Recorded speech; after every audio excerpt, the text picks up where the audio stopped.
Agriculture is like no other business, which makes Farm Credit Services of America like no other lender. Owned by the farmers and ranchers we serve, our customers have a voice in how we work, a stake in what we do.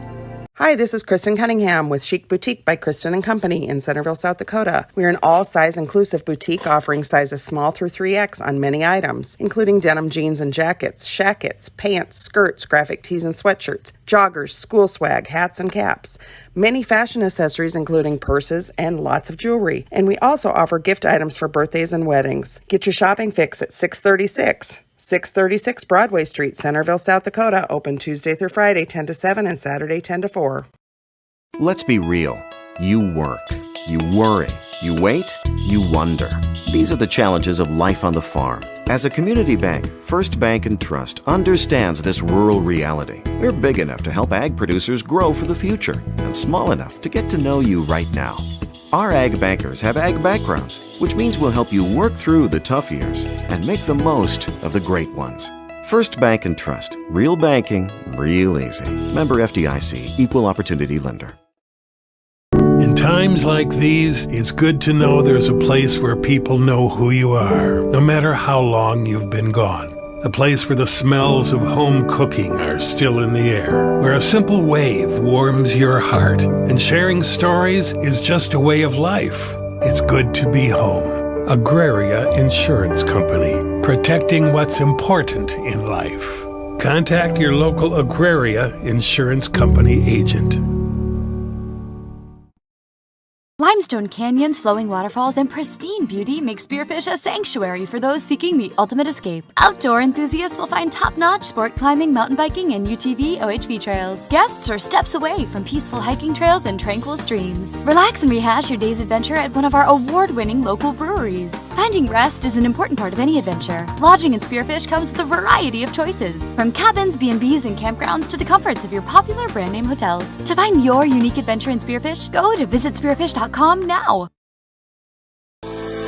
At Northern State University, your future starts with an affordable education that's personalized for you. Experience hands-on learning guided by world-class supportive faculty.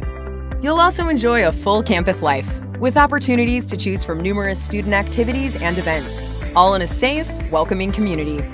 At Northern, you'll find a college that's right for you, a place to belong. Your future starts here. Unleash your potential at Northern.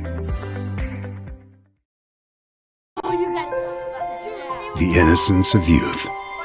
Is there anything any better? But soon they'll be in high school and facing all the same challenges you faced. How to make friends, how to fit in, how to be cool. We want our children to have everything they'll need to live fulfilling and productive lives.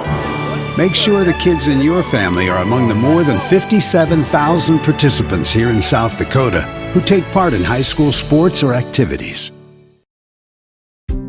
Farmers know crop insurance is essential for managing risk. It's also valuable for maximizing revenue. The crop insurance officers at Farm Credit Services of America have proprietary tools and expertise to deliver the personalized crop and revenue protection you need for the peace of mind you want. Nobody delivers crop insurance like this. Discover the difference by calling 800-884-FARM. Agriculture works here. Birds like tanagers are great at flying out of the way to miss your car. Deer and other drivers are not. If you're in any kind of accident, bring your vehicle to Blaine's Body Shop in Vermillion. We repair your vehicle to pre-accident condition and handle the entire process from start to finish, including an accurate estimate and dealing with the insurance adjuster. So good luck to the tanagers, and if you're in an accident, bring your vehicle to Blaine's Body Shop. Blaine's Body Shop. Automotive collision repair. Let's be real. You work, you worry, you wait, you wonder. These are the challenges of life on the farm. As a community bank, First Bank and Trust understands this rural reality. We're big enough to help ag producers grow for the future and small enough to get to know you right now. Our ag bankers have ag backgrounds, which means we'll help you work through the tough years and make the most of the great ones. First Bank and Trust. Real banking, real easy. This is what matters. This is beyond X's and O's. This is the difference mutual respect makes. This is what character looks like. This is what defines us in South Dakota. This is sportsmanship. School sports, it's not the outcome that matters most, but the way the games are played. This message presented by the South Dakota High School Activities Association and the South Dakota Interscholastic Athletic Administrators Association.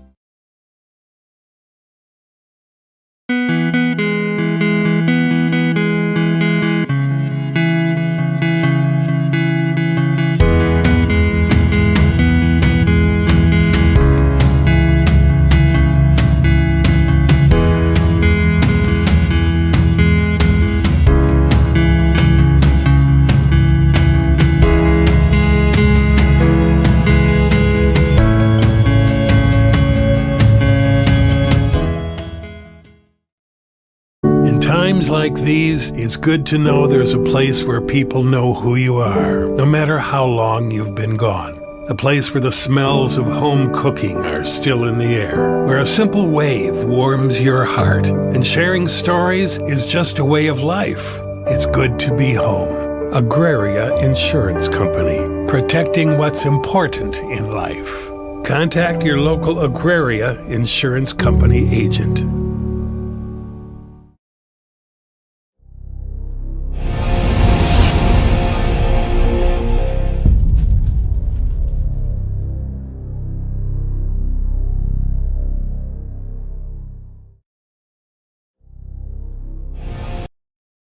Advertising can be a struggle. Where to spend your money? Are you reaching the right audience? If you are looking for an effective method that reaches a large fan base at once, then here is your spot with Live Ticket TV.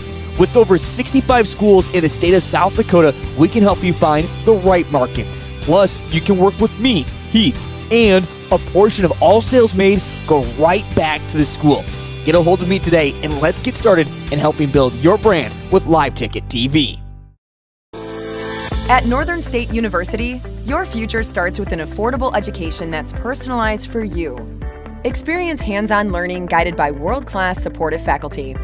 You'll also enjoy a full campus life with opportunities to choose from numerous student activities and events, all in a safe, welcoming community.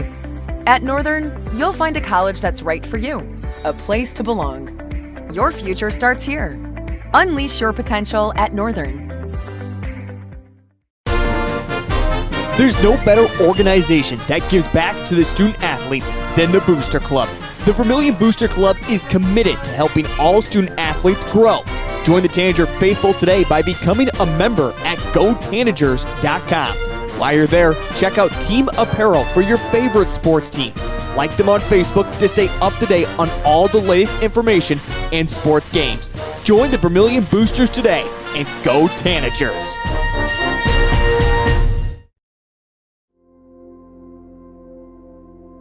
Agriculture is like no other business, which makes Farm Credit Services of America like no other lender.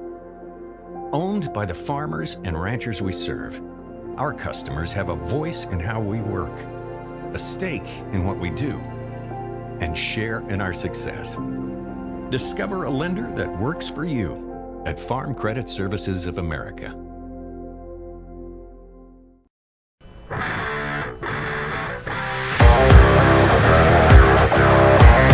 A new season is upon us as we get you set for Vermillion girls basketball for another season. As tonight they open up inside the Birdcage against the Canton Seahawks, the DAC-12 rival, and also a Region 4 opponent. What is set to be an exciting season. Good evening and welcome to Live Ticket TV, along with Vermillion Tanagers Live and our producer for tonight, Cole Larsh. I'm Heath Nimke. Great to have you back here on Live Ticket TV as we get you set for the winter sports season. Plenty to get into coming up over the next few months, including plenty of high school hoops, The Vermillion boys open up their season in just less than a week's time. Also, wrestling coming up over the next few months. But tonight, it's all the focus on the Vermillion girls, and what an exciting season it is set to be for this squad right here. Already gaining that kind of state attention for what this team has when it comes to players and some of the great talent they have coming back from a year ago. And that'll be one of the main focal points that we talk throughout this season, is not just the talent that comes within the starting five, but maybe more of the talent that comes within, well, the bench play as well, that's going to carry this Vermillion team. But another big factor that comes with this season is it's not going to be easy. In fact, making it back to the Sodak 16, where the Vermillion girls got last year, might be much, much harder this year than it was last year. So everyone talks about how this team has so much experience back now that a state run is certainly possible, but not when you go through the DAC 12 and the Region 4. As I mentioned, I'm Heath Nimke. We have plenty coming up here on our pregame show as we're going to dive into our conversation with head coach John Brooks, talk more about this region. We'll also talk more about the opponent, the Canton Seahawks, coming up here in just a little bit. But let's begin there as we've been talking about these girls coming into this season, what to expect. There was so much excitement from last year, a very seasoned squad, yet a young team, only one senior on the squad, and they just were dominant throughout. The Vermillion girls finished their season 17-6 overall. As we know, they got all the way to the Sodak 16, where they took on St. Thomas More, at one point going down in that game by 12 points, fighting all the way back late in the third and fourth quarters, and at one point even taking a 3-point lead late in that fourth quarter before eventually losing 39-36 to the eventual state champions of St. Thomas More. But it was a really good season, not led by one girl in specific for the Vermillion Tanagers, but led by kind of a platoon of girls, if you will. Brooke Jensen, the leading scorer for the Vermillion Tanagers, averaged just over 11 points a ball game, whereas Casey Hansen right behind her, 11 points as well. And what makes this so exciting is you talk about Casey Hansen and Brooke Jensen. Just to start there, just two sophomores. In fact, this is a team that's not littered with a lot of seniors once again, only 3 seniors, and one of them is the big girl of Leah Herbster, who is certainly going to be playing a huge factor. But when looking at this squad, again, we're going to talk about the starting five and how you can kind of throw that out the window, because there is going to be the starting five, but then you have that bench play that is going to play such a huge factor for the Vermillion girls. Casey Hansen is going to be phenomenal. You look at Livy Regnaris, Claire Doty, Brooklyn Voss, Janaea Cleveland, Chandler Cleveland, all helping out in big ways last year, and all that experience that comes back. You talk about just the 2 Clevelands as well,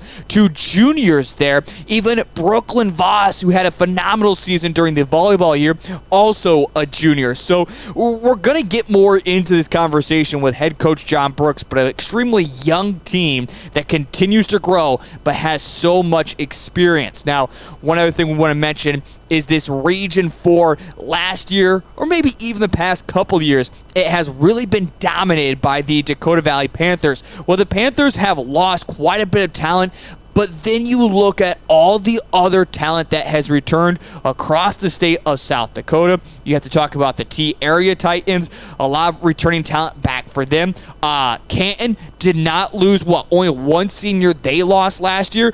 Lennox didn't lose anybody, a part of their starting five from a year ago. So, I mean, that's just a few of the teams. Elk Point Jefferson didn't lose anybody from a year ago. And a lot of those Elk Point Jefferson Husky basketball players also played on the volleyball team. So, I mean, this is going to be a very intense region.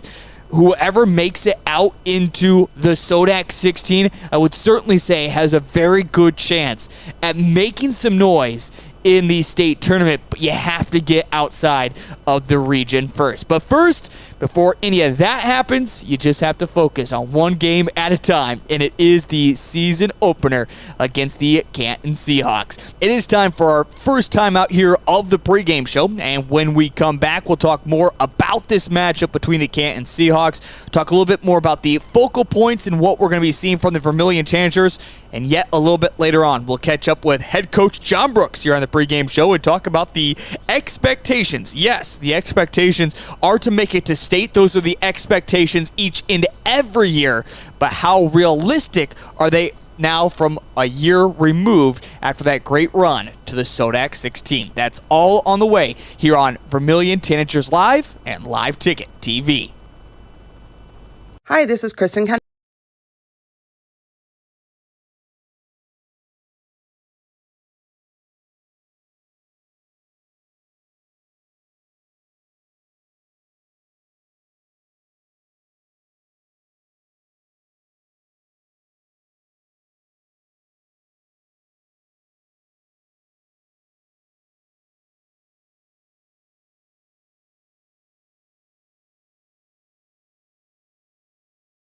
Hi, this is Kristen Cunningham with Chic Boutique by Kristen & Company in Centerville, South Dakota. We're an all-size inclusive boutique offering sizes small through 3X on many items, including denim jeans and jackets, shackets, pants, skirts, graphic tees and sweatshirts, joggers, school swag, hats and caps, many fashion accessories including purses and lots of jewelry. And we also offer gift items for birthdays and weddings. Get your shopping fix at 636 Broadway Street, Centerville, South Dakota, open Tuesday through Friday 10 to 7 and Saturday 10 to 4.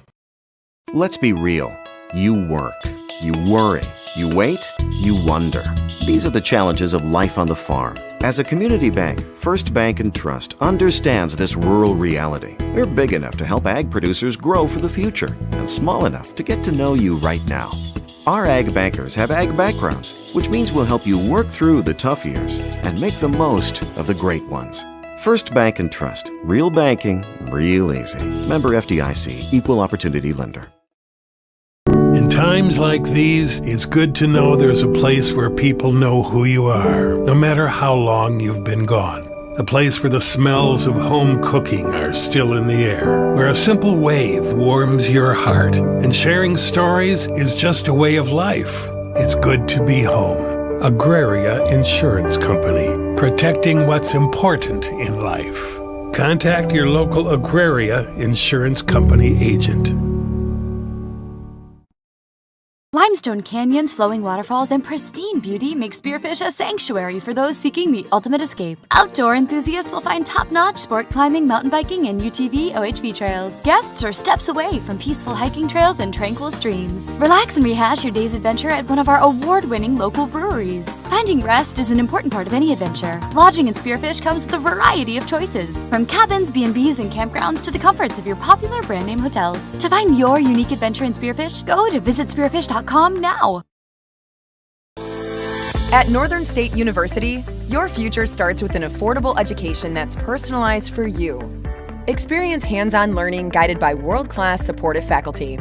You'll also enjoy a full campus life with opportunities to choose from numerous student activities and events, all in a safe, welcoming community. At Northern, you'll find a college that's right for you, a place to belong. Your future starts here. Unleash your potential at Northern. The innocence of youth. Is there anything any better? But soon they'll be in high school and facing all the same challenges you faced. How to make friends, how to fit in, how to be cool. We want our children to have everything they'll need to live fulfilling and productive lives. Make sure the kids in your family are among the more than 57,000 participants here in South Dakota who take part in high school sports or activities. Farmers know crop insurance is essential for managing risk. It's also valuable for maximizing revenue. The crop insurance officers at Farm Credit Services of America have proprietary tools and expertise to deliver the personalized crop and revenue protection you need for the peace of mind you want. Nobody delivers crop insurance like this. Discover the difference by calling 800-884-FARM. Agriculture works here.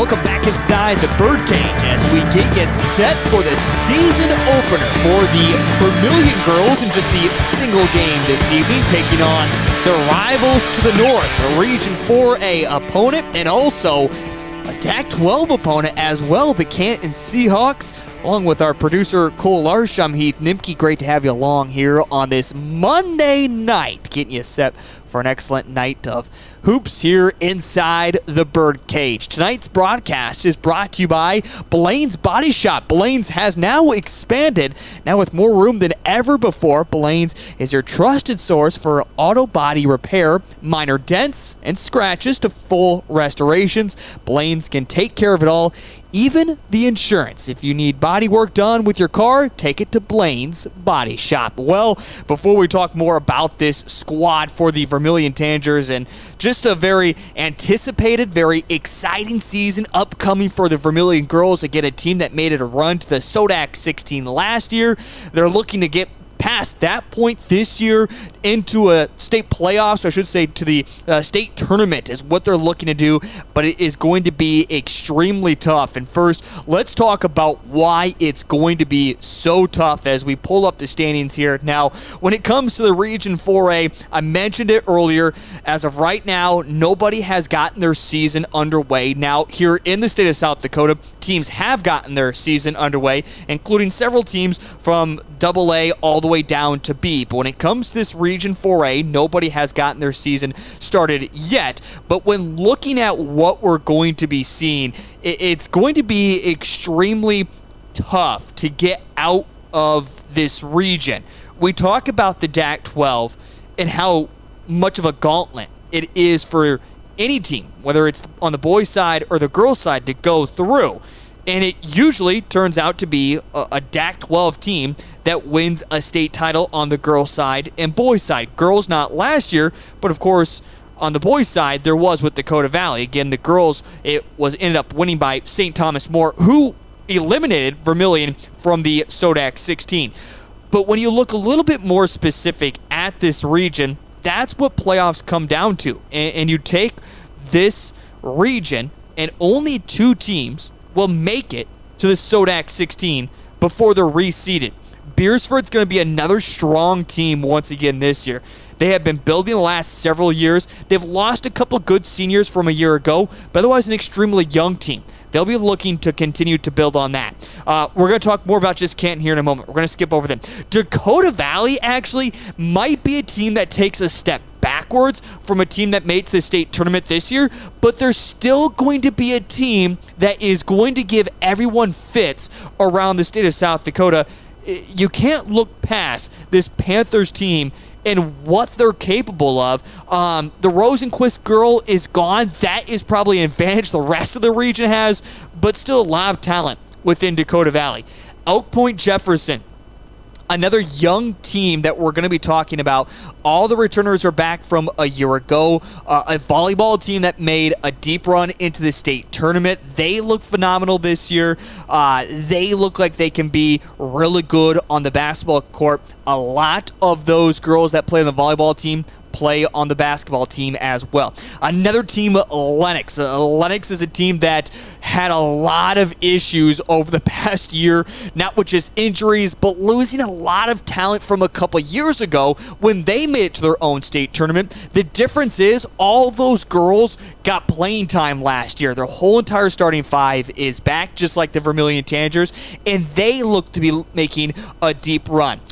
Parker, a team that still continues to make this transition, a team that has made it up into this Region 4A, has made it into the Class A level a couple of years ago. They continue to build. And in T area right now, they are not just the odds-on favorite to finish in this region, but also a team that is really looking to make some noise. One of the favorites as well to actually win a title, the T area Titans. So that will be probably one right now now you have to look at the Titans. Who's going to be in second? Well, a lot of people say it could be this Vermillion squad when you look at Leah Herbster, the senior, who's really going to lead charge there in the center. But then Brooke Jensen, Casey Hansen, two players that averaged over double figures last year and just looking to continue to build on only as sophomores. And then this bench is going to go extremely deep. Now, I bring up Vermillion squad, and let's go back to now Canton. Let's take a look at the Canton Seahawks and what they have. They are a very exciting team as well. They're a lot like Vermillion and a lot of returning talent. This has been another team that has been kind of down the past couple of years. Vermillion last year to open up their season got a 19-point victory. It was a good way to start things, but this was a Canton team that just was like, all right, we're young, but now they have really built to that spot where they're not, yes, they're young, but they're a lot more experienced in there as well. A lot of great talent that we saw return from last year, including Shelby Olseth, who will be the one to watch tonight for the Canton Seahawks. Last year, she put up 17 points against Vermillion. She'll be looking to do that not just against the Tanagers tonight, but also throughout the season. And then one other big piece that you have to watch for with this Canton Seahawks team is how deep they go on their bench. In fact, they're going to be a team to open up this season that doesn't look 2-3 deep into their bench, but 5-6 into their bench. Yeah, we're talking 10, 11 girls that will probably get some type of playing time, some type of 8 minutes or more on the court tonight for the Canton Seahawks. This is a rotation that Coach Stephenson does like. He is trying to, of course, find his footing, but it's also going to be that if you want to get far in this region, yes, you have to have a couple key role players on your team, but you're going to need to have that experience in those tight game situations with the bench too. They'll be looking to use that already here tonight. I would expect a very close one, no less than an 8-point victory swaying either way. Odds are right now towards the Vermillion Tanagers, but the Canton Seahawks would certainly like to make their own story and a good way to open up their season. That is a look at the Region 4A standings and the Canton Seahawks. We're going to take our second time out. When we come back, it's head coach John Brooks. That's on the way next here on Live Ticket TV. Birds like tanagers are great at flying out of the way to miss your car. Deer and other drivers are not. If you're in any kind of accident, bring your vehicle to Blaine's Body Shop in Vermillion. We repair your vehicle to pre-accident condition and handle the entire process from start to finish, including an accurate estimate and dealing with the insurance adjuster. So good luck to the tanagers, and if you're in an accident, bring your vehicle to Blaine's Body Shop. Blaine's Body Shop. Automotive collision repair. Let's be real. You work. You worry. You wait. You wonder. These are the challenges of life on the farm. As a community bank, First Bank and Trust understands this rural reality. We're big enough to help ag producers grow for the future and small enough to get to know you right now. Our ag bankers have ag backgrounds, which means we'll help you work through the tough years and make the most of the great ones. First Bank and Trust. Real banking, real easy. This is what matters. This is beyond X's and O's. This is the difference mutual respect makes. This is what character looks like. This is what defines us in South Dakota. This is sportsmanship. School sports, it's not the outcome that matters most, but the way the games are played. This message presented by the South Dakota High School Activities Association and the South Dakota Interscholastic Athletic Administrators Association.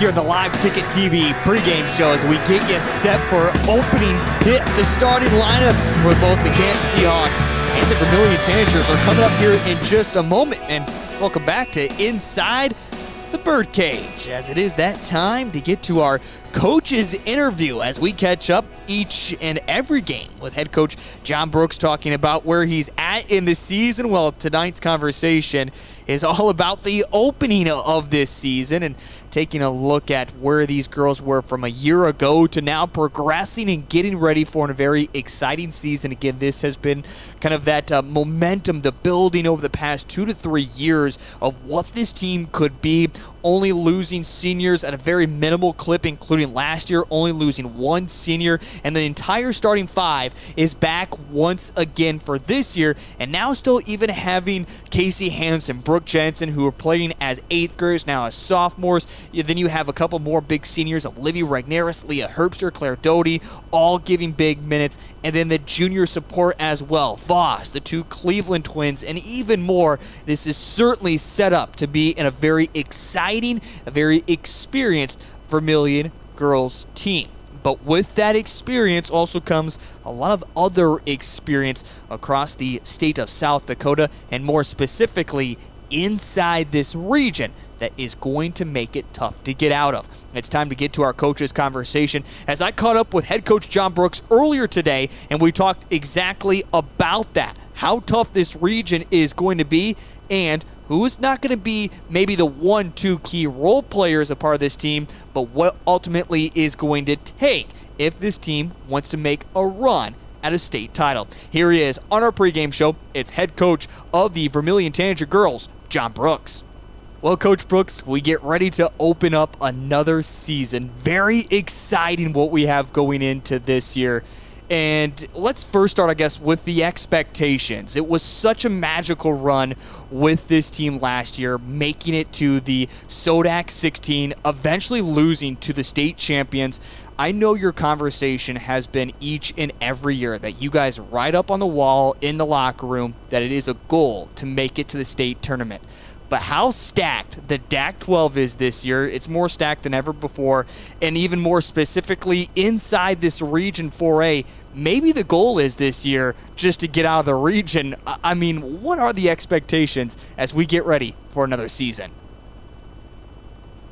Yeah, the expectations, like you said, stay the same every year, and, find a way to make the state tournament. And once you're there, you try to make a 3-game run and win the thing. And obviously that will never change, but there's a lot of little goals throughout the season and that type of stuff before you get there. And like you said, and we've had this conversation with the girls over the last couple of weeks, this is the most difficult schedule we've played in my 10 years here. A lot of that's due to just how good the region is and how good the conference is.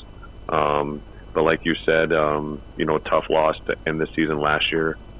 That brings the expectations back when we really bring back our whole team, our whole roster. We lost Kenzie Mullahan and that's it. So expectations are high, which is a good thing, but we got to take this thing one game at a time. On top of that, we've loaded up our non-conference schedule. Obviously, we've always had a tough non-conference schedules with teams like Ponca, Garrettson, Parkston, all those types of teams, but now we've added the Hanson Classic, the Sacred Hoops Classic, which, you're going to see top teams in the state when you go to those types of things. So it's a brutal schedule.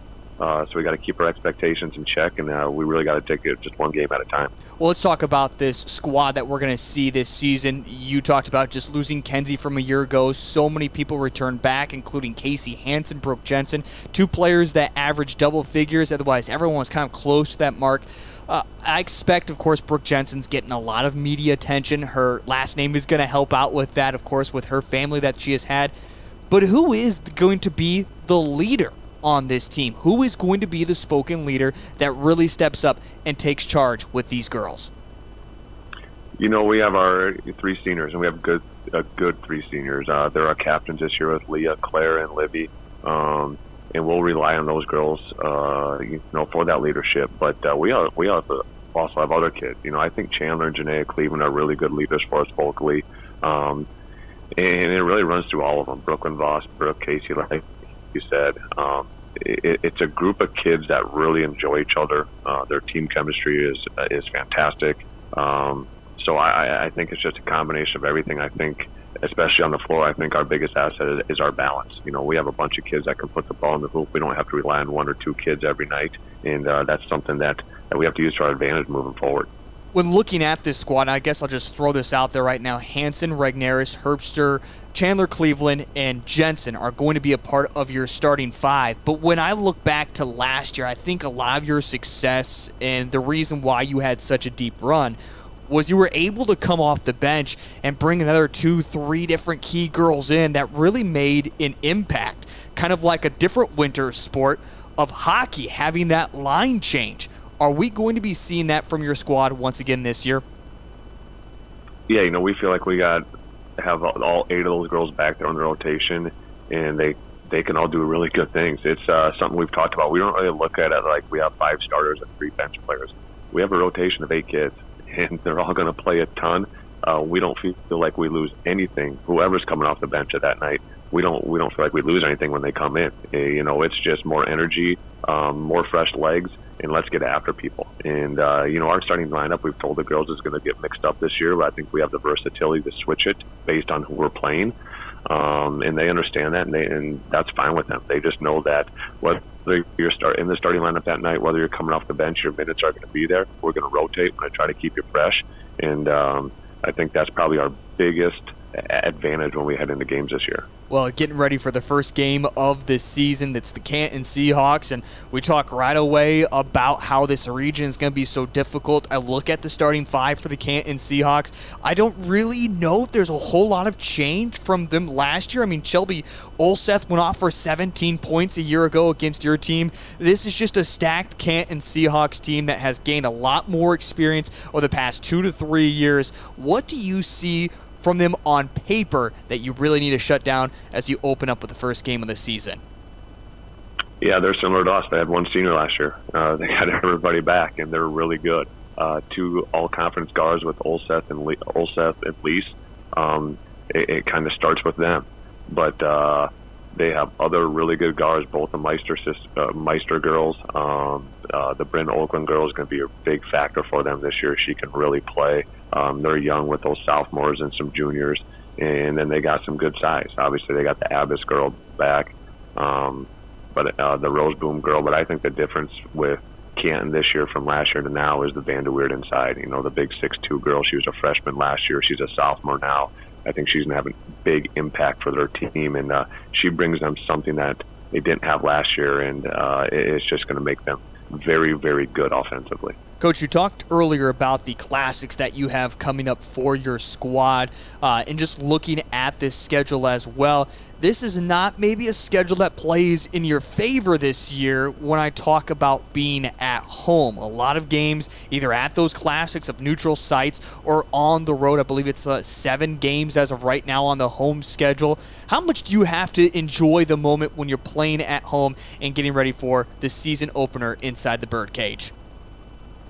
Yeah, we only get to play at our home gym 7 times this year, and 2 of them are our first 2 games, tonight and then next Tuesday against West Central. So after next Tuesday, we're down to 5 home games, and that's something that's new for us. And obviously, a lot of it's due to getting in some classics and that type of thing this year. But you match the tough schedule, and then you don't get to play at home a whole lot. We're going to be on the road and all those things. That sets up for a difficult season. But we feel like we have a group that's ready for that. It's going to prepare us for whatever we see in the postseason, and we're excited about the challenge. Coach, what's the opening message to the girls as you open up this season tonight against the Canton Seahawks and get ready for a dynamite season? Well, I think every year in every locker room before we take off and get ready to play, we talk about competing. I think that's a big thing. You got to be tough. You got to compete. You got to defend. You got to rebound. But we're trying to put a bigger emphasis on our offense this year. We got to score the basketball, and if we feel like if we score the basketball with our defense, we can, we can be a tough out. But I think the biggest thing for the first game is trying to settle the nerves, and we're a team that got a lot of experience from last year, so hopefully we settle in quicker than maybe we would have last year at this time. And if we can settle into the game, then we'll be fine. Settling into a game, so much easier to say than actually being done. Of course, it is the season opener. There are a whole lot of nerves, and I like that point that head coach John Brooks just brought up there to kind of end our conversation, is the emphasis on putting up points this year. So many games last year that we saw with the Vermillion girls, they competed tough. They happened to win games, but it always seemed to be at a very low clip. If you can get 50 points or above, especially at the girls level in Class A, you're almost guaranteed a win every single time. We'll see if the offense can't get going. Our starting lineups for both the Canton Seahawks and the Vermillion Tanagers and our opening tip are on the way next here on Live Ticket TV.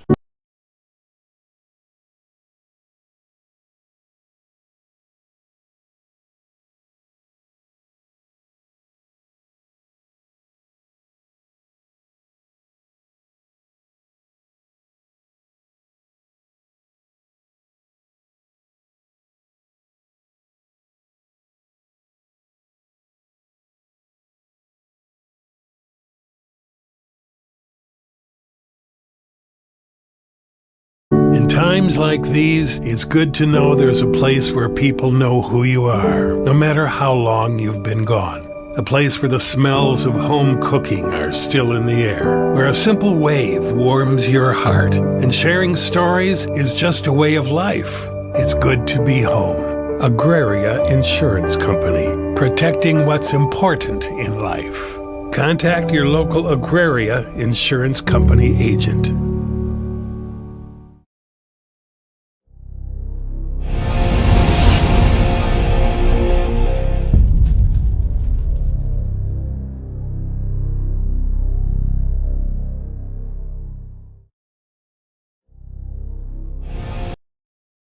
Advertising can be a struggle. Where to spend your money? Are you reaching the right audience? If you are looking for an effective method that reaches a large fan base at once, then here is your spot with Live Ticket TV. With over 65 schools in the state of South Dakota, we can help you find the right market. Plus, you can work with me, Heath, and a portion of all sales made go right back to the school. Get a hold of me today and let's get started in helping build your brand with Live Ticket TV. At Northern State University, your future starts with an affordable education that's personalized for you. Experience hands-on learning guided by world-class supportive faculty. You'll also enjoy a full campus life with opportunities to choose from numerous student activities and events, all in a safe, welcoming community. At Northern, you'll find a college that's right for you, a place to belong. Your future starts here. Unleash your potential at Northern. There's no better organization that gives back to the student athletes than the Booster Club. The Vermillion Booster Club is committed to helping all student athletes grow. Join the Tanager faithful today by becoming a member at GoTanagers.com. While you're there, check out team apparel for your favorite sports team. Like them on Facebook to stay up to date on all the latest information and sports games. Join the Vermillion Boosters today and go Tanagers!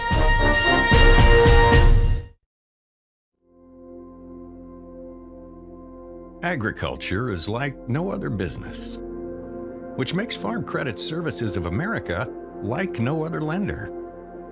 Owned by the farmers and ranchers we serve, our customers have a voice in how we work, a stake in what we do, and share in our success. Discover a lender that works for you at Farm Credit Services of America. Hi.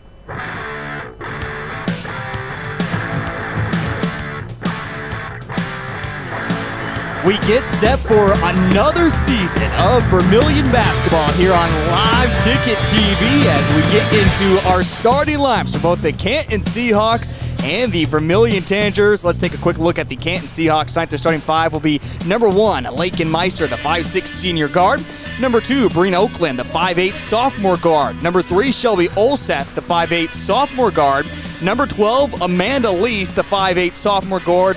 And number 22, Candace Avis, the 5'9" junior forward.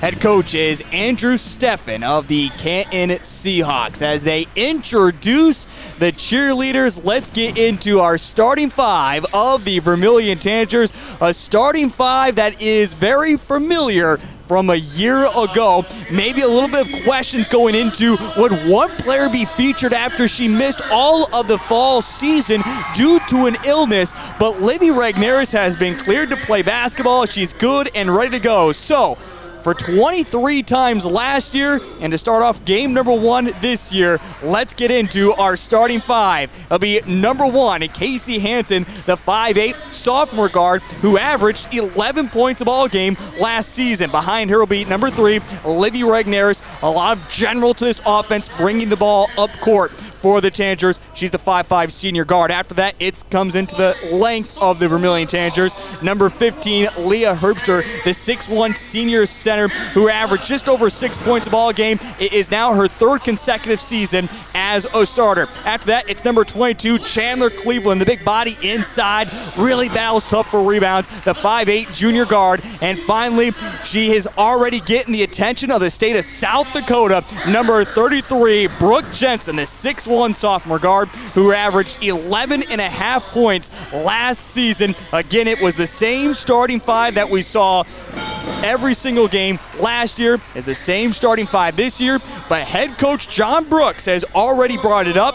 That starting 5 will be changing throughout the season depending on who the Vermillion Tanagers go up against with their size and what they find to be best. That'll be interesting to watch as we go throughout the season. The Canton Seahawks in their all blue uniforms, numbers and letters that are in the gold yellow, and the Vermillion girls in their all white uniforms, numbers and letters that are in red, outlined by black. It is the first game of the season for both these teams. In fact, it kind of begins a very busy schedule for the Canton Seahawks as they get ready to take on EPJ on Thursday, the next Tuesday at home against Garrettson, and then Dakota Valley even at home after that. Vermillion, they have this game, and then they're off for 8 days before they're back here at home against West Central, before they travel to take on Ponca, Nebraska, Windham at the SCSC, and Tri-Valley before they end up their December schedule. The opening tap is won by the Vermillion Tanagers and Leah Herbster, and we are underway for another season of Vermillion Girls High School Hoops right here on Live Ticket TV. Our producer, Cole Larsh, I'm Heath Nimke. Great to have you along as they work it inside. Cleveland goes up tough. Contact made, nothing called. Brooke Jensen picks up the loose orange. She misses her close shot. A battle right there on the line. Goes out. Last touch by Cleveland. And the Vermillion girls have a couple of good looks right away, but they're not able to score as we're now just about 20 seconds old into the ball game here this evening. Canton Seahawks on their first possession as they bring it up court. They work it around with Meister on the near side. They swing it down underneath. Ball contact goes out. Well, the officials are going to let this one play right away as they're trying to work it down to the 5'9" forward, Abbas there, but Chandler Cleveland, again, we talked about her size, battling down underneath. Now the press is on by the Canton Seahawks. It's still in the backcourt. A high pass over to Hansen. Switch over to Leah Herbster. She drives in and one. Leah Herbster. Something going into this season with Leah was how much muscle could she add? She's been bodied around before in the past. We saw her playing a lot in summer camp. She had a lot of success there, and we see that strength that she has added, and of course just her 6'1" frame. She's able to finish that one and now try to make it the old-fashioned three-point play, and she swishes it through. Vermillion opens up with a 3-0 lead to begin their season against the Canton Seahawks. Quick transition basketball the opposite way, inside the lane, kick it back out, now work it back down as they kick it out once again to the wing as they move it around the court. Already see one quick substitution ready to check in for the Canton Seahawks. As right now it's Oakland. She drives out and now is going to travel, and it's a quick turnover on the Seahawks. We'll see Amanda Lease, the sophomore, check in, and Landry Meister will come out of the ball game. 3-0, 6:54 first quarter. Regnerus to chuck it in, back into play inside the birdcage. Hansen gets into the front court to Jensen. They want to go underneath to Cleveland, back out to Regnerus. She thought about the quick pass over to Hansen, now makes it as they go from wing to wing. Jensen holding it belt high, back to the top, and again over to the near wing with Regnerus. She holds it above her head. They go high over to Casey Hansen with 14 seconds on the shot clock. Down underneath, Jensen goes up top. She finishes it off, and a foul call. The Canton Seahawks have quickly picked up 2 team fouls here in this first quarter, both on scoring. And now Brooke Jensen will head to the free throw line. as the foul is the second as well on Abbas, and she already has to come out of the ball game as Danica Roseboom will check in. The and one opportunity is missed by Brooke Jensen. Vermillion has a 5-0 lead at 6:23 first quarter. Controlled once again with Oakland. Oakland works over to Meister as she drives to the free throw line, back to the top of the arc they work it. Far side in front of the student section that's supposed to be wide out tonight. A few coats, a few sweatshirts have kind of ruined that plan altogether. Driving, just throwing up a prayer and getting the fall is Shelby Olseth. She gets her first points of the season, and it's a 3-point lead for the Tanagers. 5-2, 5:55 first quarter. Cleveland puts up her shot, blocked away from behind as it was Lakin Meister, the senior, who came in at the last second to deflect it away. It will stay with the possession of the Tanagers along the baseline. Regnerus to trigger the inbound. Finally gets it to Jensen. Jensen inside the lane, fade away, can't get her shot to fall. Cleveland chases it up, saves it, no one there, but it is going to be a kick ball, and it will give it back to the Tanagers. Well, Cleveland wasn't necessarily looking for that, but she'll take it. Jensen will trigger the inbound. Get to Hansen. Right back to Jensen. Three, gets it. The wing three from Brooke Jensen.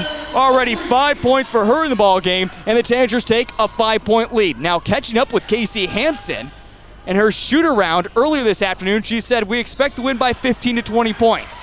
Right now the Tanagers have got their offense clicking here in the first 3 minutes. A tie-up on the court. Possession arrow favors the way of the Canton Seahawks. 5:25 first quarter.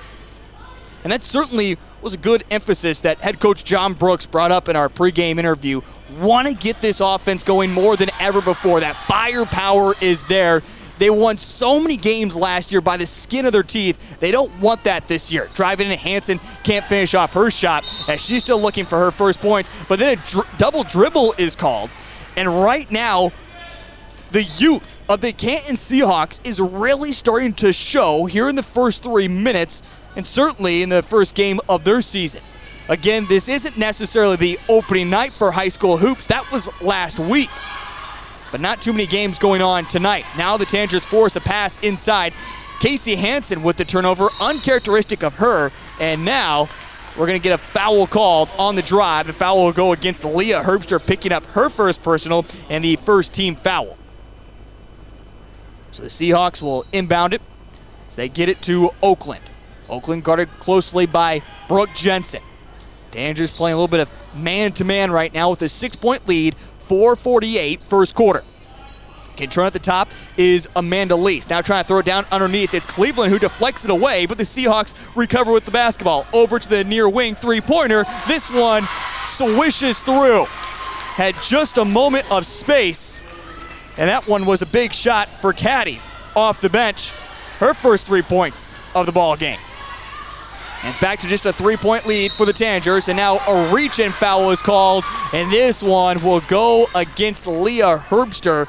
Herbster picks up her second, and now we'll see the other winter sport, the line change. Just like you would see in hockey, Janaea Cleveland, Brooklyn Voss, and Claire Doty all come on. Regnerus, Chandler Cleveland, and Leah Herbster all say goodbye.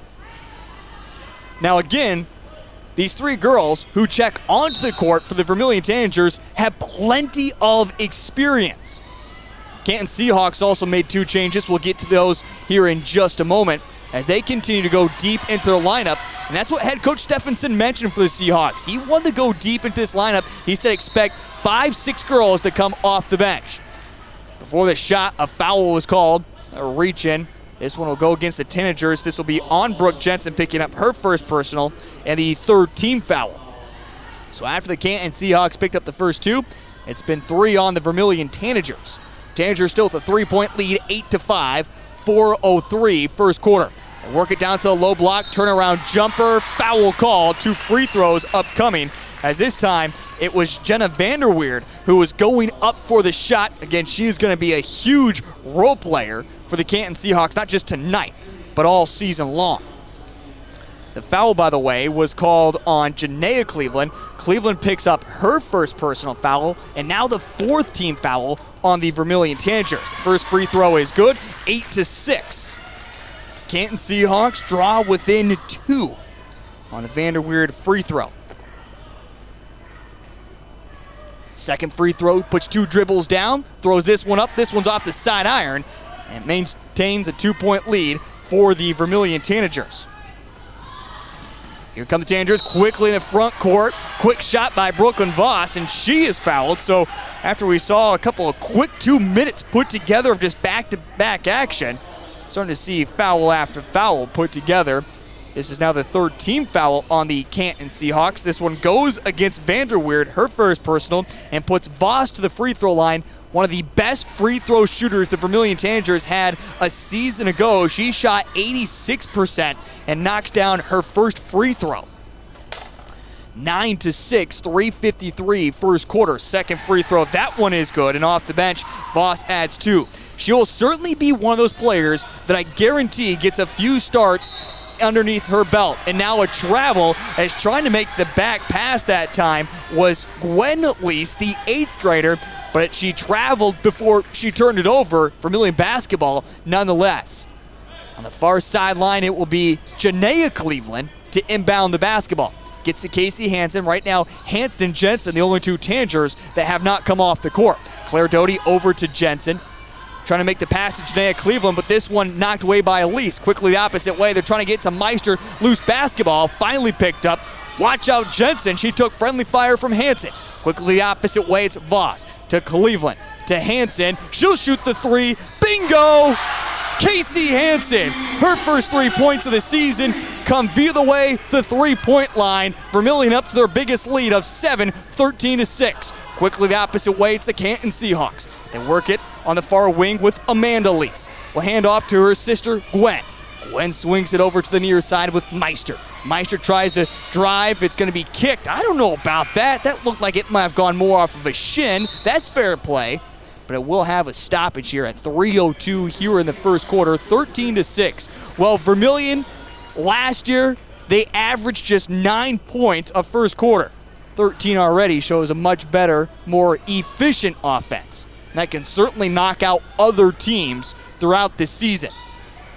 Maybe not the Canton Seahawks, as the Seahawks continue to battle tough. Again, a lot of experience that they have with this team. A 3-pointer. This one just off the back of the iron, though. Vanderweerd with the offensive rebound. She works it back out nicely to the top 3-pointer. This one, bank is open for Amanda Lease. Now 2 of 4 from beyond the 3-point line are the Canton Seahawks.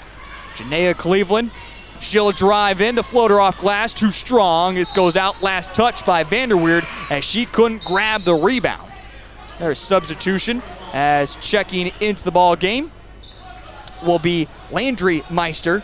Lakin will check out, same last name. Hansen's pointing her finger, go deep. Kind of like a quarterback you would see in the NFL. To Jensen, to Brooklyn Voss, pump fake.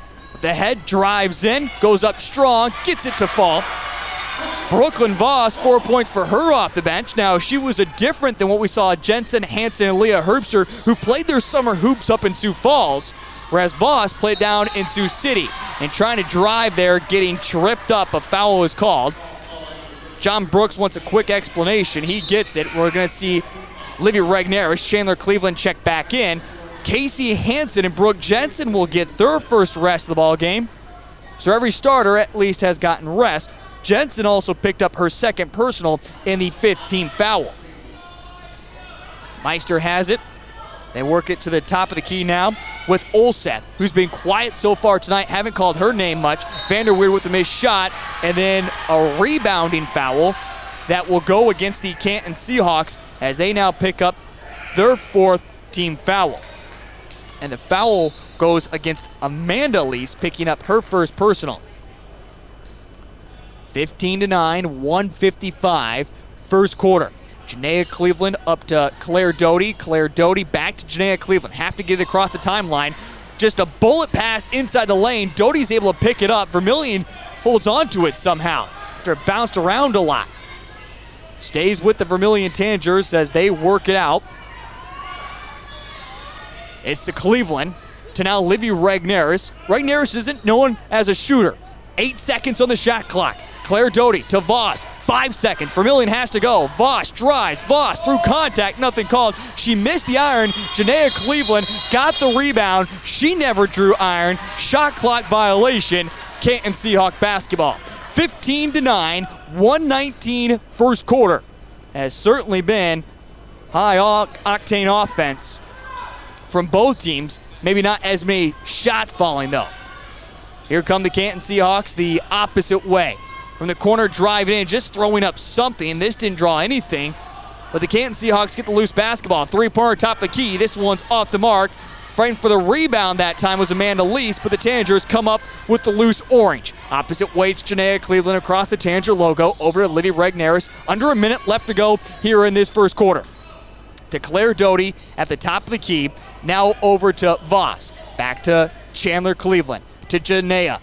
Her sister back to Cleveland. This one, though, knocked away. Goes out of bounds. Heads-up awareness by Brooklyn Voss, knowing she didn't need to force it there. She didn't need to grab it.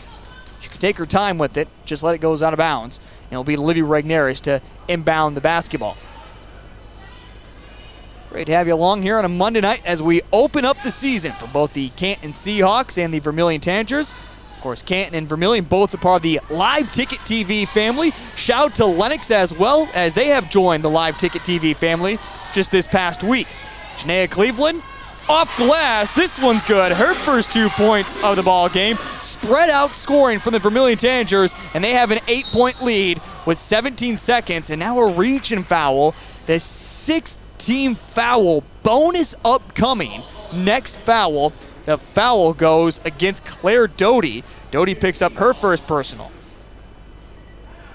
By the way, Tom Brady, the Buccaneers taking on the New Orleans Saints. We'll get you a score update on that here in just a moment. Tonight's broadcast is brought to you by First Bank and Trust. Enjoy the convenience of digital banking from anywhere, including fast and secure mobile and online options. Customized features let you streamline banking tasks across all platforms, even other financial institutions. Banking has never been easier with First Bank and Trust. Tonight's broadcast is also brought to you by Masaba. At Masaba, people are valued as much as performance and ethics are a way of life. Join the talented team developing and delivering unparalleled, dependable solutions to partners around the world, and join their growing company. Apply today at Masaba.com. 17-9, 17 seconds remain first quarter. Got the legend, head coach Jay Drake, just off to the right of me as the Vermillion boys, they open up their season coming up on Friday. Kind of these first few weeks of the season a little wonky before we get into that kind of January, February schedule where we start to see a lot more double headers. And now we have an over and back is against the Canton Seahawks in Oakland. Seahawk fans who are here in strength tonight do not like the call. And Vermillion will have the basketball with now 13 seconds and rolling. Down to 10 as Regneris calls out a play. Bounce pass to Voss. Voss drives back out to Janaea Cleveland, but it's a bad pass. Jenny Kratz over there claps her hands together. Of course, she still supports the Tanagers, even though now all of her boys are out of basketball. Lease, the half-court shot. Oh! This one a little too strong off the glass, and that is the end of the first quarter. 17-9, an 8-point lead for the Vermillion Tanagers. We're back in just a moment here on Live Ticket TV, the second quarter. Hi, this is Kristen Cunningham with Chic Boutique by Kristen & Company in Centerville, South Dakota. We are an all-size inclusive boutique offering sizes small through 3X on many items, including denim jeans and jackets, shackets, pants, skirts, graphic tees and sweatshirts, joggers, school swag, hats and caps, many fashion accessories including purses and lots of jewelry. And we also offer gift items for birthdays and weddings. Get your shopping fix at 636 Broadway Street, Centerville, South Dakota. Open Tuesday through Friday, 10 to 7, and Saturday, 10 to 4. Let's be real. You work. You worry. You wait. You wonder. These are the challenges of life on the farm. As a community bank, First Bank and Trust understands this rural reality. We're big enough to help ag producers grow for the future and small enough to get to know you right now. Our ag bankers have ag backgrounds, which means we'll help you work through the tough years and make the most of the great ones. First Bank and Trust. Real banking, real easy. Member FDIC, Equal Opportunity Lender.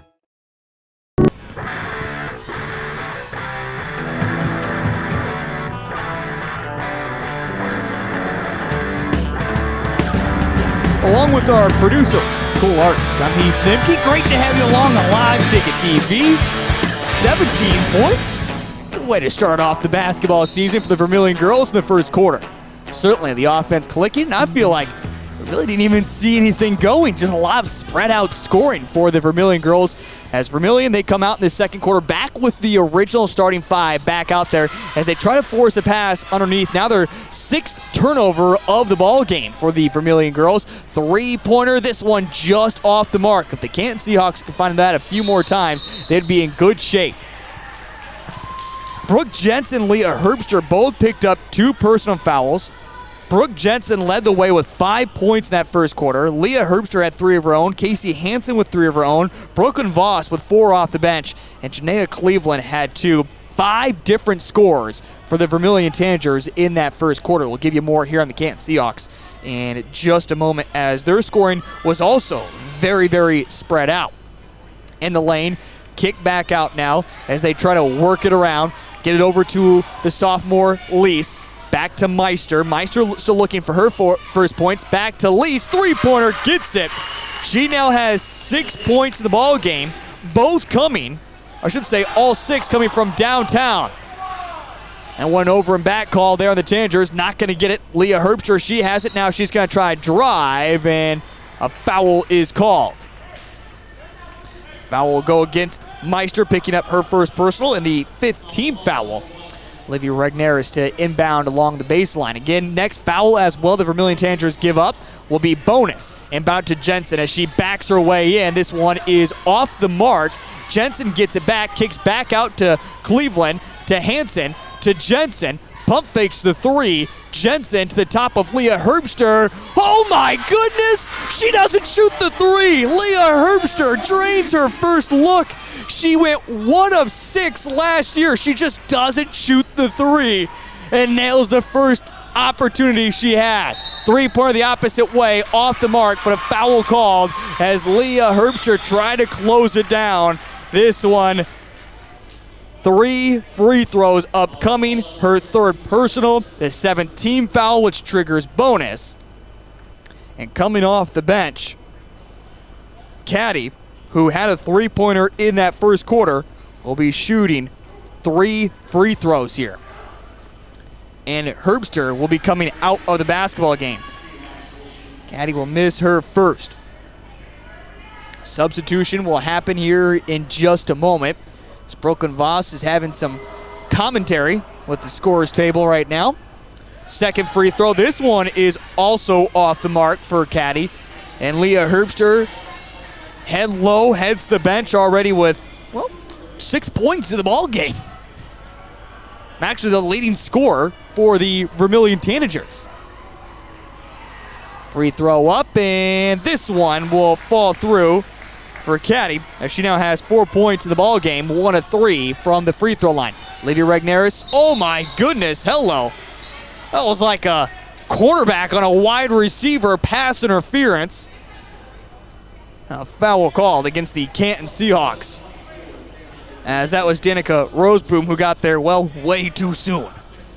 6-team foul, so next foul on the Canton Seahawks will trigger the bonus for the Vermillion Tanagers. Jensen down underneath, the low block to Voss. She goes up strong.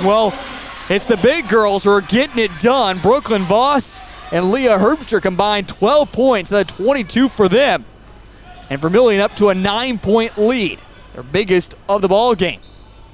Back out to Amanda Lease as the Canton Seahawks try to find some offense, and driving, Oakland is going to travel. I agree with you, Oakland. That's the move I make in basketball, and they get me every time for that too. I feel her pain there. I feel like I'm making just 2 steps every single time. I don't know. 22-13, 6:01 second quarter. Tanagers have it in the backcourt. Jensen all the way up to Cleveland. Cleveland is going to attack the double team over to Voss. Jumper is going to be off the mark. Rebound, though, by Casey Hansen. Hansen, you got to put that away. Second opportunity. She'll get it done. Father really doesn't give her too much of a look who's sitting there on the bench. Three-pointer opposite way, this one just off the mark. Left it short, actually off the left of the iron, the way we see it. Trying to get the opposite way, stolen away though by Elise. She'll drive in, stripped out of the hands by Casey Hansen. Or do they call a foul there? Nope, they say got all ball there. The official was right on top of it as well. Good call there by the official if you're the Vermillion Tanagers. Canton Seahawks, who have liked to see that. A little bit of bonus time. Trigger the inbound will be Amanda Lease. Get it in quickly. Quick three-pointer. This one sailed. Nope. Excuse me. Caddy had her foot on the line. So just 2 points there. 24-15. 5:14 is second quarter. Another quick turnover by the Vermillion Tanagers. Quickly the opposite way. It's the Canton Seahawks. To the top they go. Another foot on the line. This one doesn't count. Canton Seahawks got to figure out what the three-point line is. Luckily for them, or maybe unluckily, the shot didn't fall. Jensen quickly the opposite way. Spins at the block. Shot off the mark. She tries to fight for it back. Doesn't want to fight too hard. She's already picked up 2 personal fouls. Transition basketball thrown inside. Thrown away by Cleveland. Now the ball was being tied up. Coach Brooks saw his opportunity and called the timeout.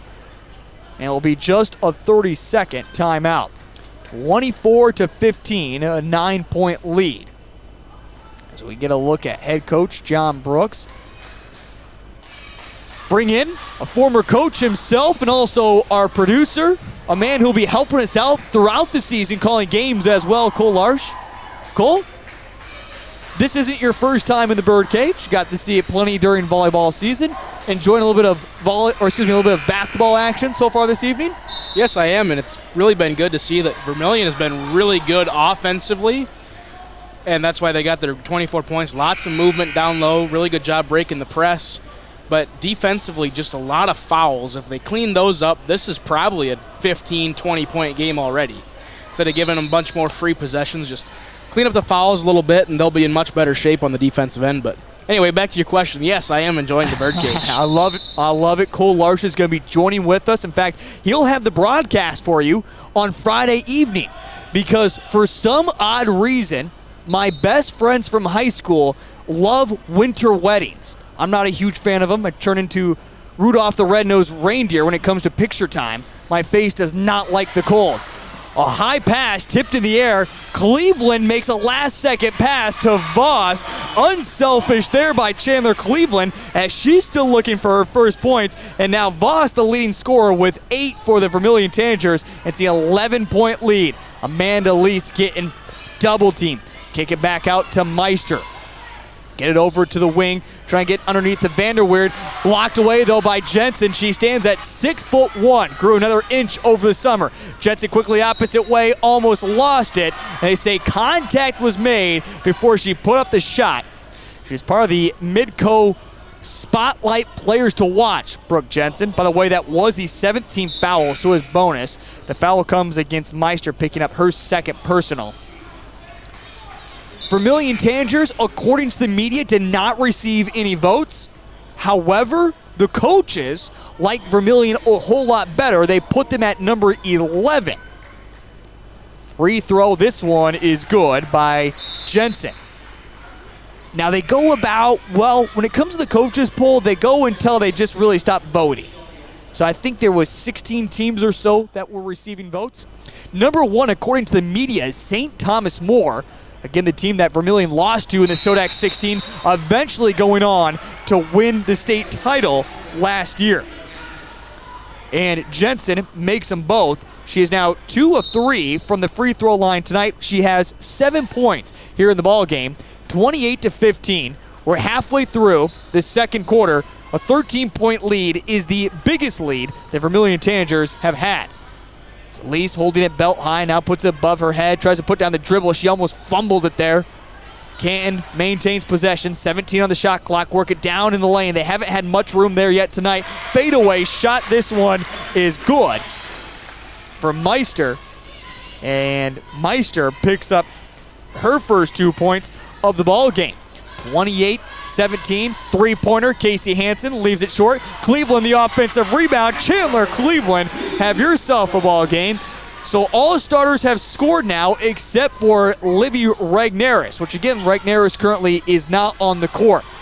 Such an exciting story about her as she missed out on the fall sports season due to an illness, but was able to return to the basketball season. Hansen, the one-on-one, she'll drive it herself. My goodness, Casey Hansen does not look like the Casey Hansen we saw a year ago. You would trust Hansen to make that. And now a timeout is going to be called. We're going to keep it right here on Live Ticket TV. Tonight's ball game is brought to you by Farmers Union Insurance, is also our scoreboard sponsor. Why choose Farmers Union Insurance? Well, they value what's important to you and your way of life. Whether you're a driver, homeowner, farmer, or business owner, let them show you how they can provide the protection you need. You can also find out more at farmersunioninsurance.com. So mention Live Ticket TV is your home for high school sports across the state of South Dakota, and now over 70 schools across the state of South Dakota. From the comfort of your own home or on the road, you can find complete coverage of your favorite team at Live Ticket TV. You can also download the app today. Just search Live Ticket TV in the App Store. As I mentioned it earlier, Canton, want to give them a huge shout out. They're part of the Live Ticket TV family. Other Region 4A teams, Beersford and Lennox, who signed on right before Thanksgiving break. Got that put all together on that Monday of Thanksgiving. Exciting to see them come on board. They'll have their first basketball game coming up on Tuesday, tomorrow already.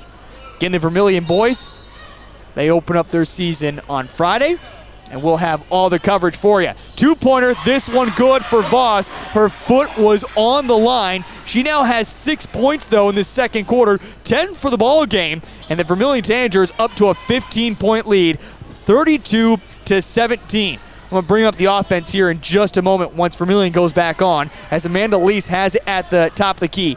Now over the wing, three-pointer, kind of took a deflection on its way through. Seahawks pick up the loose basketball. Oh my goodness, why did the shot clock reset? That did not hit the iron. Shot nonetheless missed by the Canton Seahawks. Here comes Vermillion the opposite way. Claire Doty up to Voss. Voss to Casey Hansen. Janaea Cleveland wide open on the near wing. They go to Voss though on the opposite side.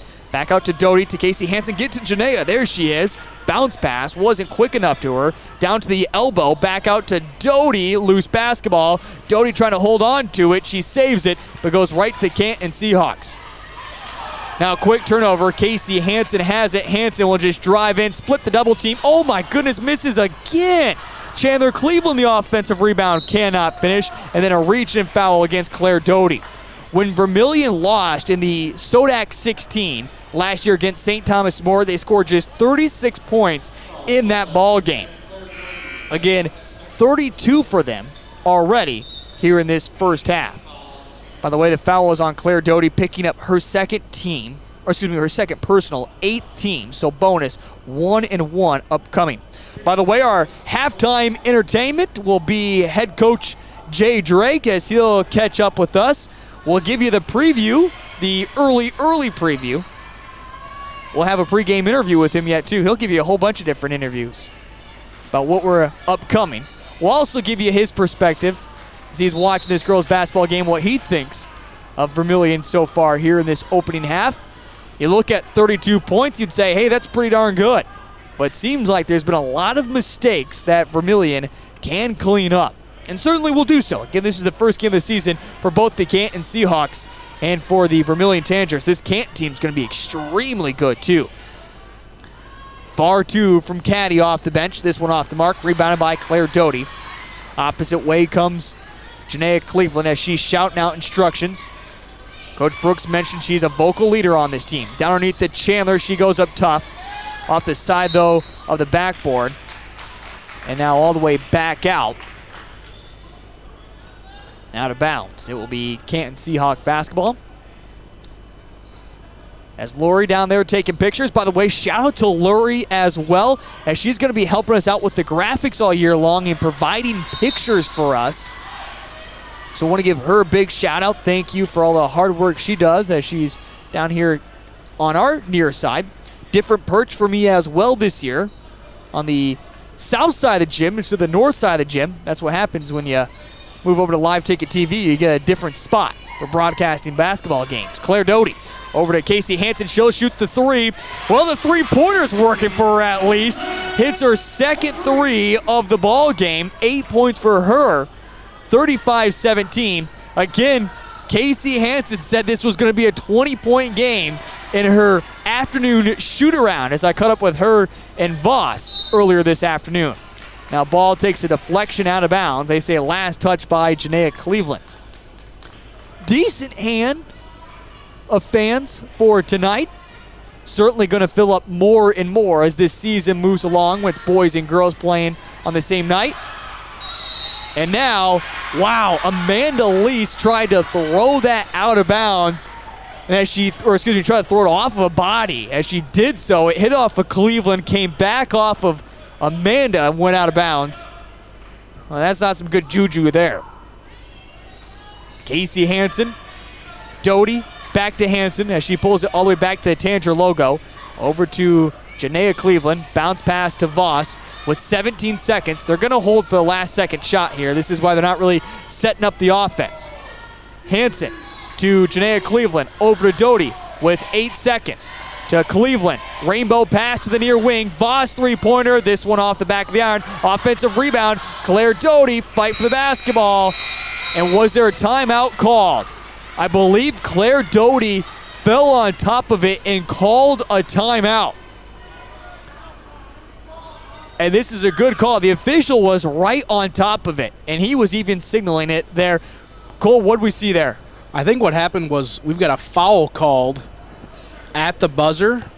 They're gonna try and determine here because his hand went up signaling a foul, presumably on Canton. So what they're gonna do is now Doty should shoot an uncontested one. No, they're gonna put point. Okay, well, not a whole lot you can do with .3, but I think the foul was the right call in that situation. See, and I thought I saw Claire Doty signal for a timeout as she fell on top of it. The free throw is off the mark, and that's, again, this is playable because it's bonus 1-1. Free throw doesn't count. That is the end of the first quarter. Vermillion, after scoring 17, puts up a total of 35 points, adding another 18 there in that second quarter, and again lead it 35-17 at halftime, as it was at just 8 points by the Canton Seahawks in that second quarter. We're going to step aside for a quick break, and when we come back, we join with head coach of the Vermillion boys, Jay Drake, get you set for their season opener coming up on Friday. That's on the way next here on Live Ticket TV. In times like these, it's good to know there's a place where people know who you are, no matter how long you've been gone. A place where the smells of home cooking are still in the air, where a simple wave warms your heart, and sharing stories is just a way of life. It's good to be home. Agraria Insurance Company, protecting what's important in life. Contact your local Agraria Insurance Company agent. Limestone canyons, flowing waterfalls, and pristine beauty make Spearfish a sanctuary for those seeking the ultimate escape. Outdoor enthusiasts will find top-notch sport climbing, mountain biking, and UTV OHV trails. Guests are steps away from peaceful hiking trails and tranquil streams. Relax and rehash your day's adventure at one of our award-winning local breweries. Finding rest is an important part of any adventure. Lodging in Spearfish comes with a variety of choices, from cabins, B&Bs, and campgrounds to the comforts of your popular brand-name hotels. To find your unique adventure in Spearfish, go to visitspearfish.com now. At Northern State University, your future starts with an affordable education that's personalized for you. Experience hands-on learning guided by world-class supportive faculty. You'll also enjoy a full campus life with opportunities to choose from numerous student activities and events, all in a safe, welcoming community. At Northern, you'll find a college that's right for you, a place to belong. Your future starts here. Unleash your potential at Northern. The innocence of youth. Is there anything any better? But soon they'll be in high school and facing all the same challenges you faced. How to make friends, how to fit in, how to be cool. We want our children to have everything they'll need to live fulfilling and productive lives. Make sure the kids in your family are among the more than 57,000 participants here in South Dakota who take part in high school sports or activities.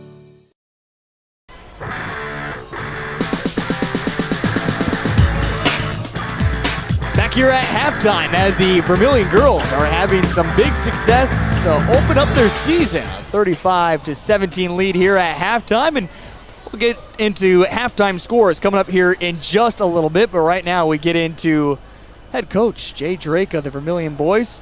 Coach Drake, you excited? You ready for another season?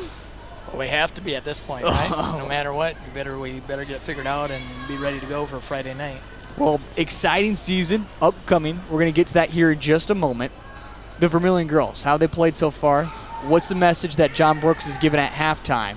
Especially with a lot of turnovers that we've seen. But 35 points, I mean, I feel like you, seeing that first half, wouldn't be happy. You would want to be cleaning up a lot of things. But what's the message right now Coach Brooks is giving to his girls? Yeah, obviously Coach Brooks and myself, we're probably similar on you expect anything, expect the unexpected. You just never know, and especially on opening night. The one nice thing is, like you said, there's always things you can clean up no matter how you're doing, but I'm sure he's pretty happy with the 35. You're on pace for 70 right now, and with any team, both on the boys and girls side, if you can go get 60, 70 points, if you don't, you should be fine if you just defend a little bit. So I'm sure he's talking about the foul trouble too, but that was kind of both teams. You see that a lot early in a basketball season. Kids playing defense with their hands, reaching fouls, and both teams got in the bonus pretty early there. Well, we get into your season. A season that 2 years ago, we know all the success, all the excitement, everything that can come with it. 5 seniors from a year ago, we didn't know what to expect. It certainly had its ups and downs. I think everyone has kind of made it, and you've known it as well. There had to eventually kind of be that dip in the roller coaster. It is going to be a dip.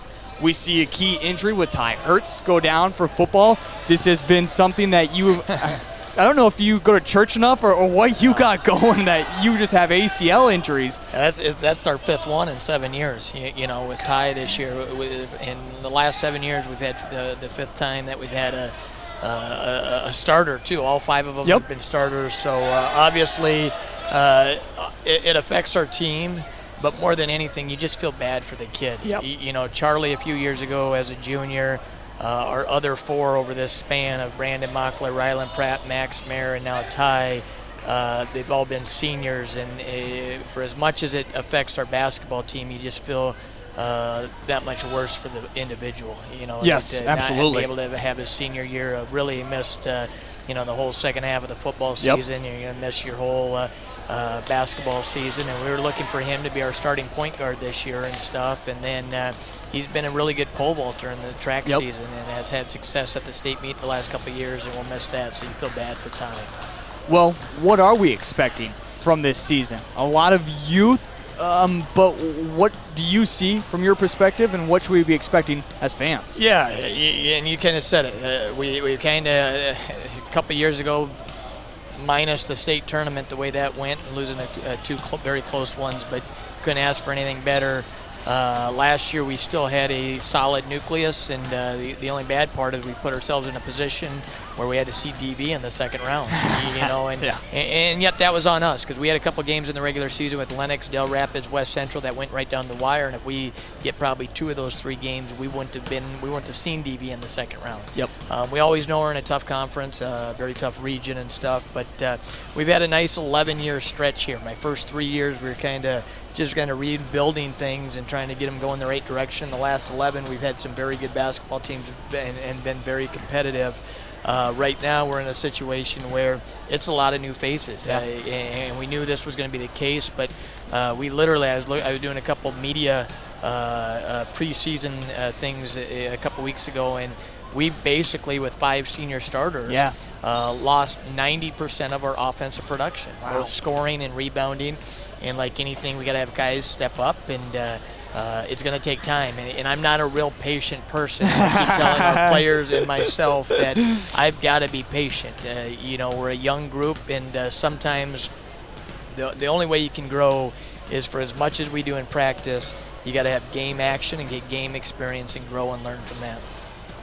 Do we just hand this title right now to Dakota Valley? I mean, it seems like that, but what do you think as coaches? I think if you asked anybody, obviously, if anyone, I told someone this the other day, if anyone in their preseason Class A poll had anyone but DV as their number one, they should check their sanity right there. There was a vote for Lennox. I know, that's the.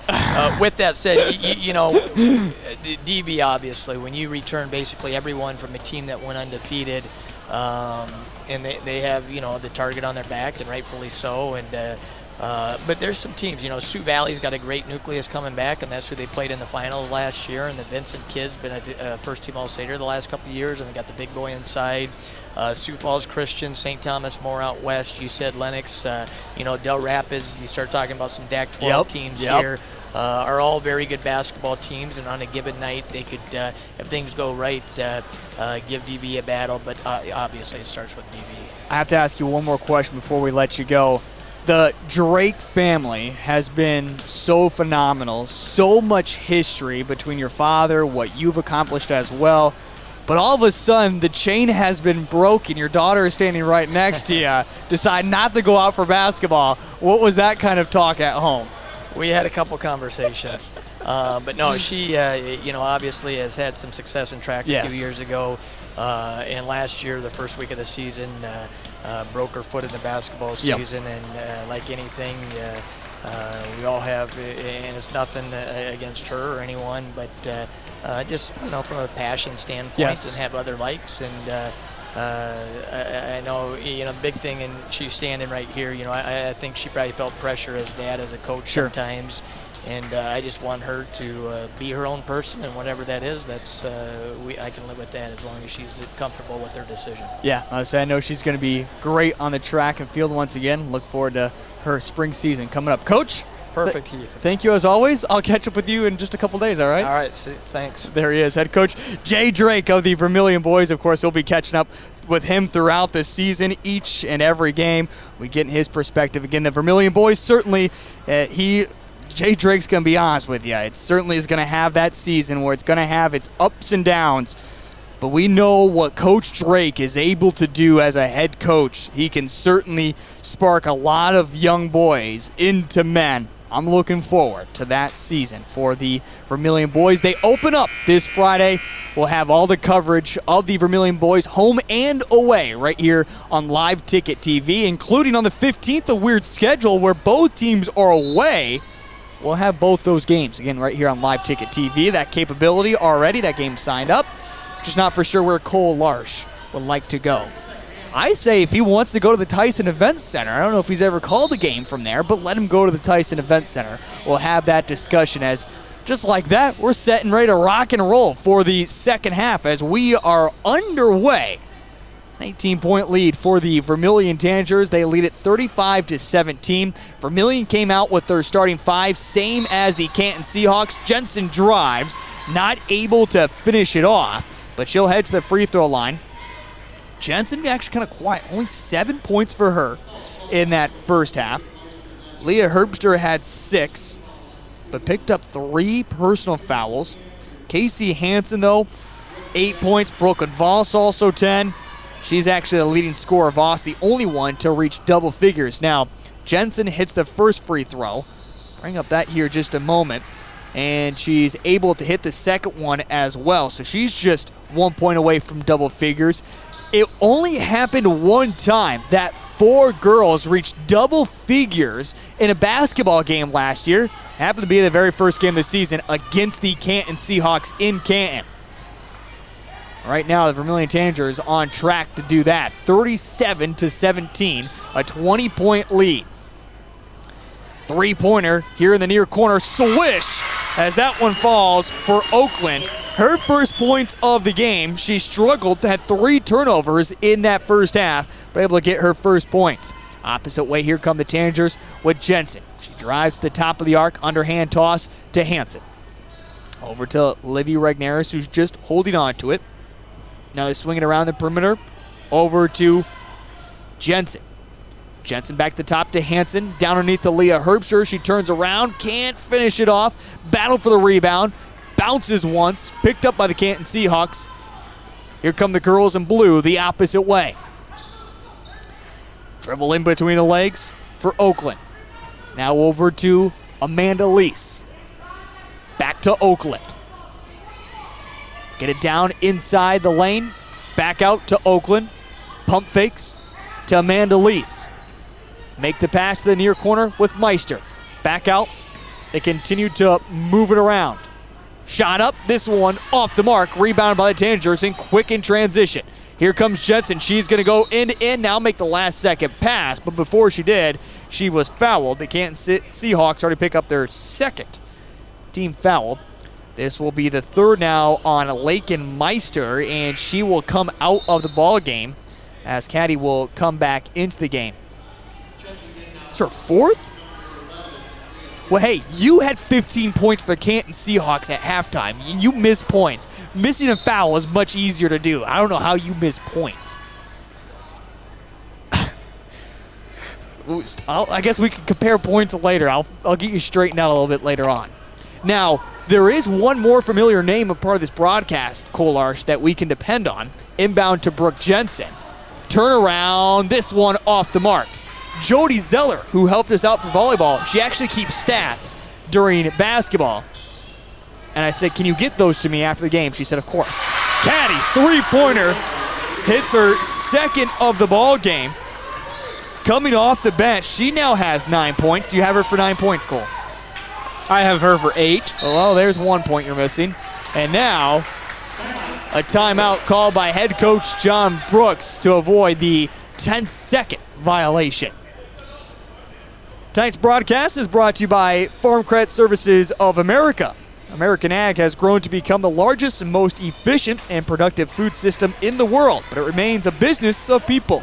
And everything they do, they work to become Ag's most valued financial partner. Find out how they are there for the farmer to help grow at fcsamerica.com. By the way, if you're a business and would like to advertise during live ticket TV broadcast, you can certainly do so.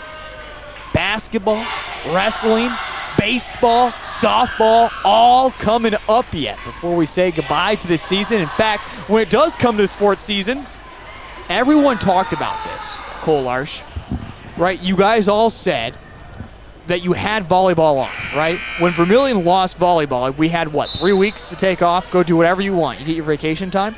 No one told anybody except for me. I actually had to work all the way through the state tournament. So I only got Thanksgiving off, and I had to go spend it with my parents for the first time in 3 years, which kind of got to be boring after a while. So I got virtual basically 3 days off before we got ready for basketball season again. I don't know what you did in your 3 weeks vacation, but my 3 days vacation, I just watched the FIFA World Cup. Driving in, Herbster finishes off the glass. Gets her first 2 points of the second half. Vermillion up large right now by 16 here in this second half. Lease down underneath. Little hook shot off the glass, and this one's good for Roseboom, picking up her first 2 points of the evening. 14-point lead as the press is on by the Canton Seahawks. Vermillion's able to break it, though, with Casey Hansen. Hansen into the lane, jumper. This one's off the mark. Bow for the rebound, trying to get it back is Leah Herbster, and a foul or a tied. Nope, they do call a foul. This will be against Caddy, picking up her first personal and the third team foul. Much better by the Vermillion Tanagers as they have not given up a team foul yet in this second half. Inbound to Jensen, she'll shoot the three. Whoa. Not only did she miss the three bad, but then contact underneath the hoop. Two girls go to the hardwood between Caddy and Cleveland. And they're going to call the foul on Caddy.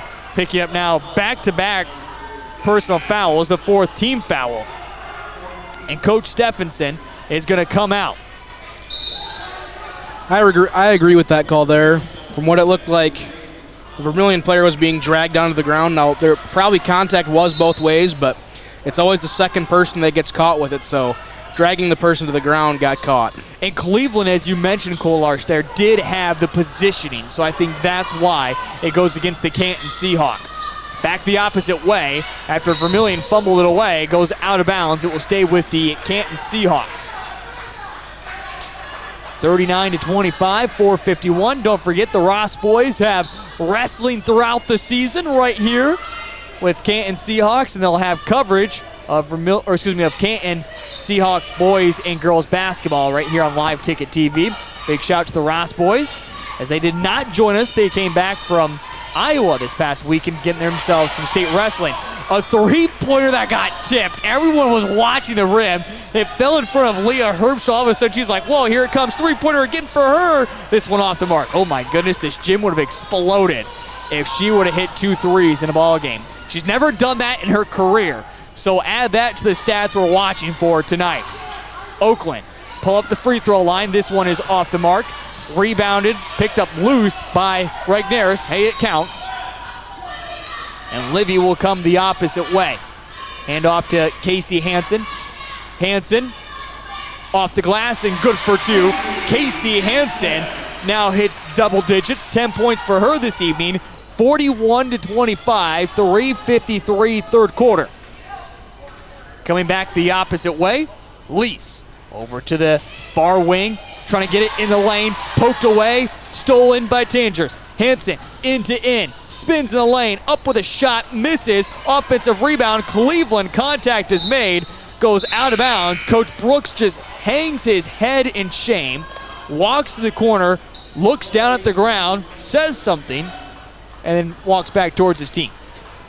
Both teams make a line change as Doty, along with Voss and Cleveland, check back in the game. We'll get you who just checked in for Seahawks in just a moment as Jensen, pull-up jumper in the lane, able to knock it down. She has 11 points. Now a turnover. Coming back in the game was Landry Meister. Amanda Lease also checked back in, and Vanderweerder back into the game. Gwen Lease and Caddy, the other two for the Canton Seahawks, currently on the court. Voss drives, contact made, no foul called, and now contact in the lane will go against the Tanagers this time. And will be called against Brooklyn Voss, picking up her first personal and the first team foul as well. 43-25, 3:10 third quarter. Caddy in the backcourt. Canton Seahawks finally get it across the timeline. Up to Amanda Lease. She's going to drive into the lane. Hip check by Casey Hansen. She'll pick up her first personal and the second team foul. Reset along the baseline as it will be Gwen Lease, the 8th grader, to inbound. They'll go deep to Vanderweerd. Drive, puts up the shot. This one off the mark. Rebounded by Janaea Cleveland.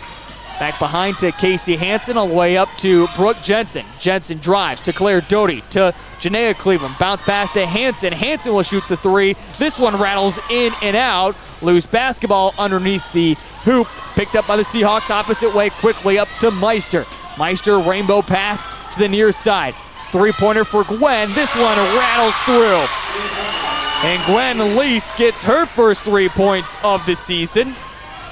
Draws it within 15. And a quick turnover as it was a tied ball. Or no, a reach-in foul. That will go against Janaea Cleveland, picking up her second personal and the third team foul. 43-28, 2:19. So a couple quick turnovers back-to-back against the Vermillion Tanagers. Down underneath to Vanderweerd, off the glass. Can't get this one to fall. Again, if you're out there on a Live Ticket TV, don't forget to download the app Live Ticket TV. Right there in the App Store, you can catch all of Vermillion's action, exclusive interviews, and much more, not just in boys and girls basketball, wrestling, and again, softball and baseball. Something new to Vermillion. Never really had baseball and softball last year. Only covered certain sports, in the past. You get a water up here. Cole, did we bring water tonight? I've got some in my bag. You want some? No, I'll be all right. 43-28, 1:53, third quarter. That's my punishment for not bringing any. Claire Doty. She'll drive to the free throw line. Over to Voss on the near wing. Voss, one dribble, kick back out. Doty using the left-handed dribble. Over to Casey Hansen. Hansen to the elbow, still driving. Lost the basketball for just a moment, and the shot is good. Seahawks wanted a double dribble there. They're not going to get it. 45-28, under 90 seconds remaining in this third quarter, and now a travel that goes against the Canton Seahawks. Again, this one an important game as well. Not only is it a DAC 12 game, but also a Region 4A game. So those seed points going to matter throughout the end of the season. And, of course, trying to win a DAC 12. Thank you, Cole, for the water. Appreciate that. Again, that's always kind of your goal in the season, not only to make it to the state tournament, but also to win the DAC 12, to win the region if you can. Of course, winning the region really sets you up nice for the postseason. Winning the DAC 12, that's just kind of a little bit of an extra badge. Fake pass by Brooklyn Voss. Hello! Voss, 12 points for her in the ball game. Good no look from her and a good drive and score. Meister over to Oakland. Oakland picks up her dribble. Now down to Lease. She drives in, splits the double team. Amanda Lease able to finish it off. She's got 8 points in the ball game. 47-30, 28 seconds remaining third quarter. Cleveland to Hansen. Hansen drives, loses it. Nice turnover to strip it away by the Canton Seahawks. Driving and a foul called as Claire Doty tried to stop the shot. Gets in the way. 2 free throws upcoming as Claire Doty has now picked up her third personal and the 4th team foul. And shooting 2 free throws will be Amanda Lease. Lease, the first free throw. This one is up and good. So Lease now 1 point away from double figures. She's 1 of 1 from the free throw line tonight. 47-31. This one has been controlled by the Tanagers throughout. In fact, they've had the lead the entire game.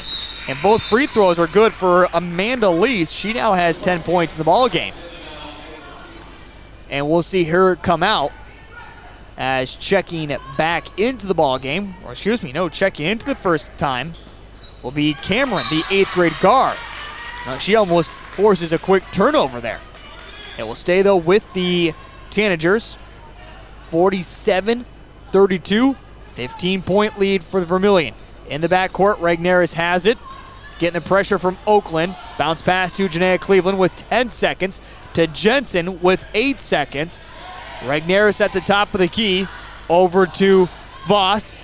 Voss to Jensen. 3-pointer for her. This one in and out. Battle for the rebound. Buzzer goes off. And that is the end of the third quarter as Vermillion has a 15-point lead as we head to the fourth quarter. That's coming up here in just a moment on Live Ticket TV.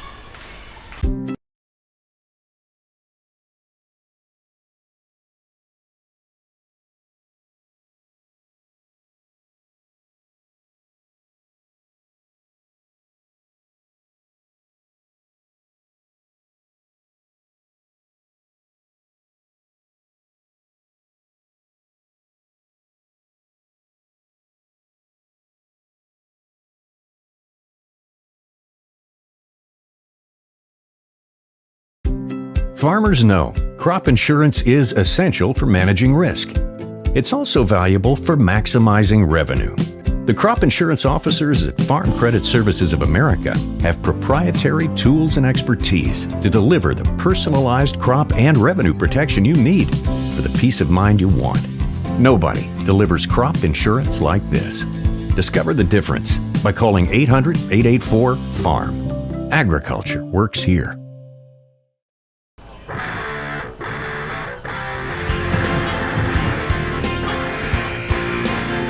Well, it's been a lead throughout and maintained by the Vermillion girls as that third quarter break, 47-32. In fact, a light third quarter for them, just 12 points. And it kind of came quickly in that third quarter.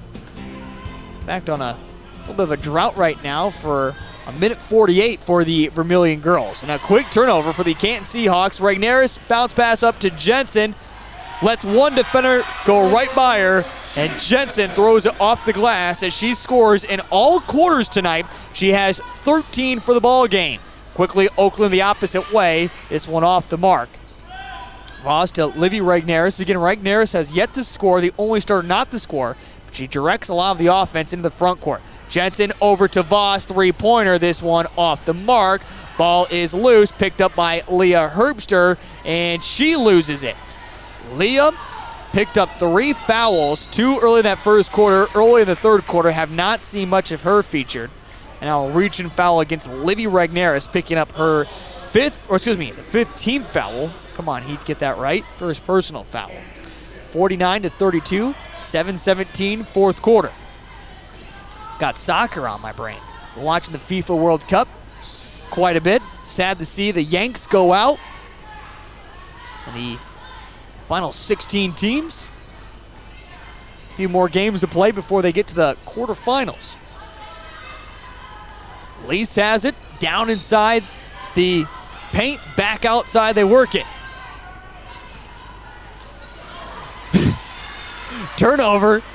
Picked up. Coming the opposite way. Leah Herbster tries to throw it off the bottom of the backboard. The foul called. She'll head to the free throw line. Once you start making connections over the years, you get silly text messages from parents.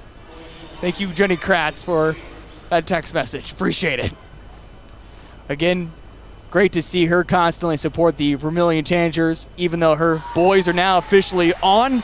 I don't know if we'll see her much this season. Of course, Jack getting ready for his baseball season, also a football player for Morningside. Morningside didn't quite make it to the NIA championship. They got eliminated, actually, I believe, in the quarterfinals this year? Free throws up and good as Vermillion continues to add to their lead.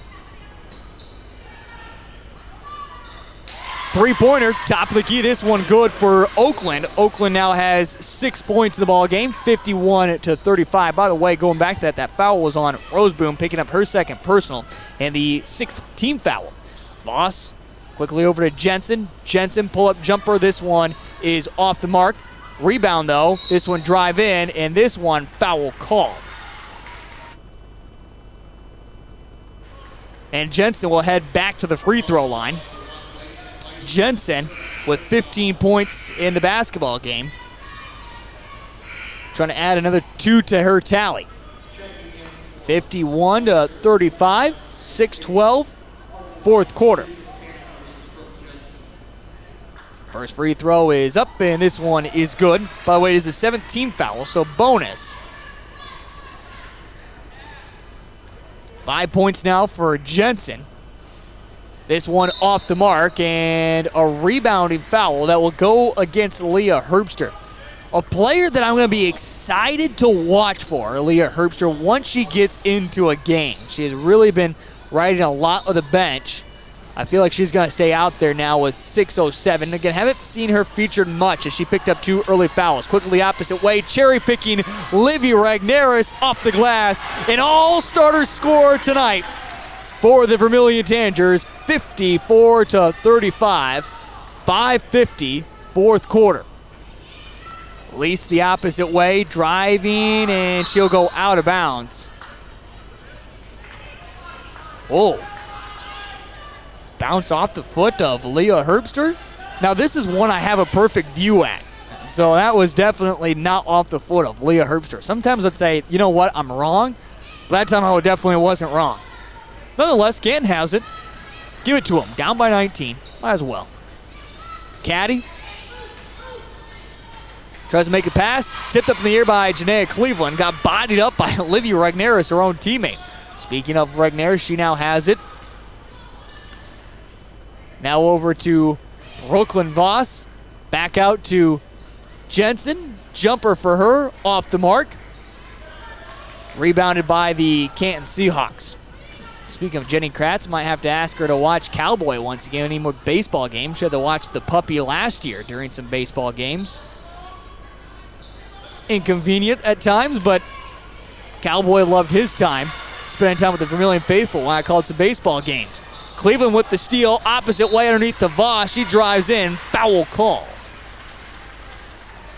And it will be heading to the free throw line, Brooklyn Voss. The foul comes against Caddy, picking up her third personal, 8th team foul. And it will be Voss heading to the free throw line. Brooklyn Voss trying to score in all quarters tonight as well. She puts it up and gets this one to go. She's got 13 for the ball game. How about this for the Vermillion Tanagers? Phenomenal performance by them. 55-35, 20-point lead now. 4:53, fourth quarter. Free throw is up, and this one is good. So Voss is able to hit them both. Vermillion Tanagers on their way to opening up the season 1-0. Again, a team that did not receive votes according to the media. Coaches poll had them at number 11 in the standings. I have a feeling that we'll see them move throughout.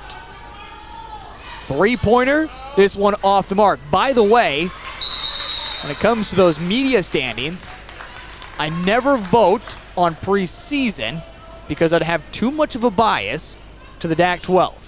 The DAC-12 would just be my top 5. So wouldn't be fair to St. Thomas More. St. Thomas More is going to be a phenomenal team, but I like teams from the DAC-12. I like teams from this region. Not just because I see them all the time, but that's just how good the talent is. Contact, loose basketball, tie up. This will go Canton Seahawks way, 4:15, fourth quarter. Season continues on for the Canton Seahawks as, in fact, next 3 games are at home. EPJ, Garrettson, and Dakota Valley. Next game for the Canton Seahawks comes up against Oak Point Jefferson. The Ross boys will have all the coverage right there on Canton Seahawks Live. So make sure you watch for that. Again, you can catch the Ross boys with the wrestling and basketball right there on Canton Seahawks Live. Three-pointer off the mark. Driving in, Gwen Lease goes up with a shot. She is fouled. Leah Herbster. Is she going to be fouled in a basketball game? No, they give it to Casey Hansen instead. Hansen picks up her second 7th foul, and 2 free throws upcoming for Gwen Lease. First free throw is off the mark. Lease just has 3 points. Three-pointer here in the ball game. Second free throw up here in just a moment. This one hits off the front of the iron, back iron off the mark, rebound. Foul called as Seahawks and Caddy were trying to tie it up. Wow. A 1-and-1 though will be given as that's the 9th team foul. And Leah Herbster will be shooting free throws. Again, Caddy picks up her 4th personal.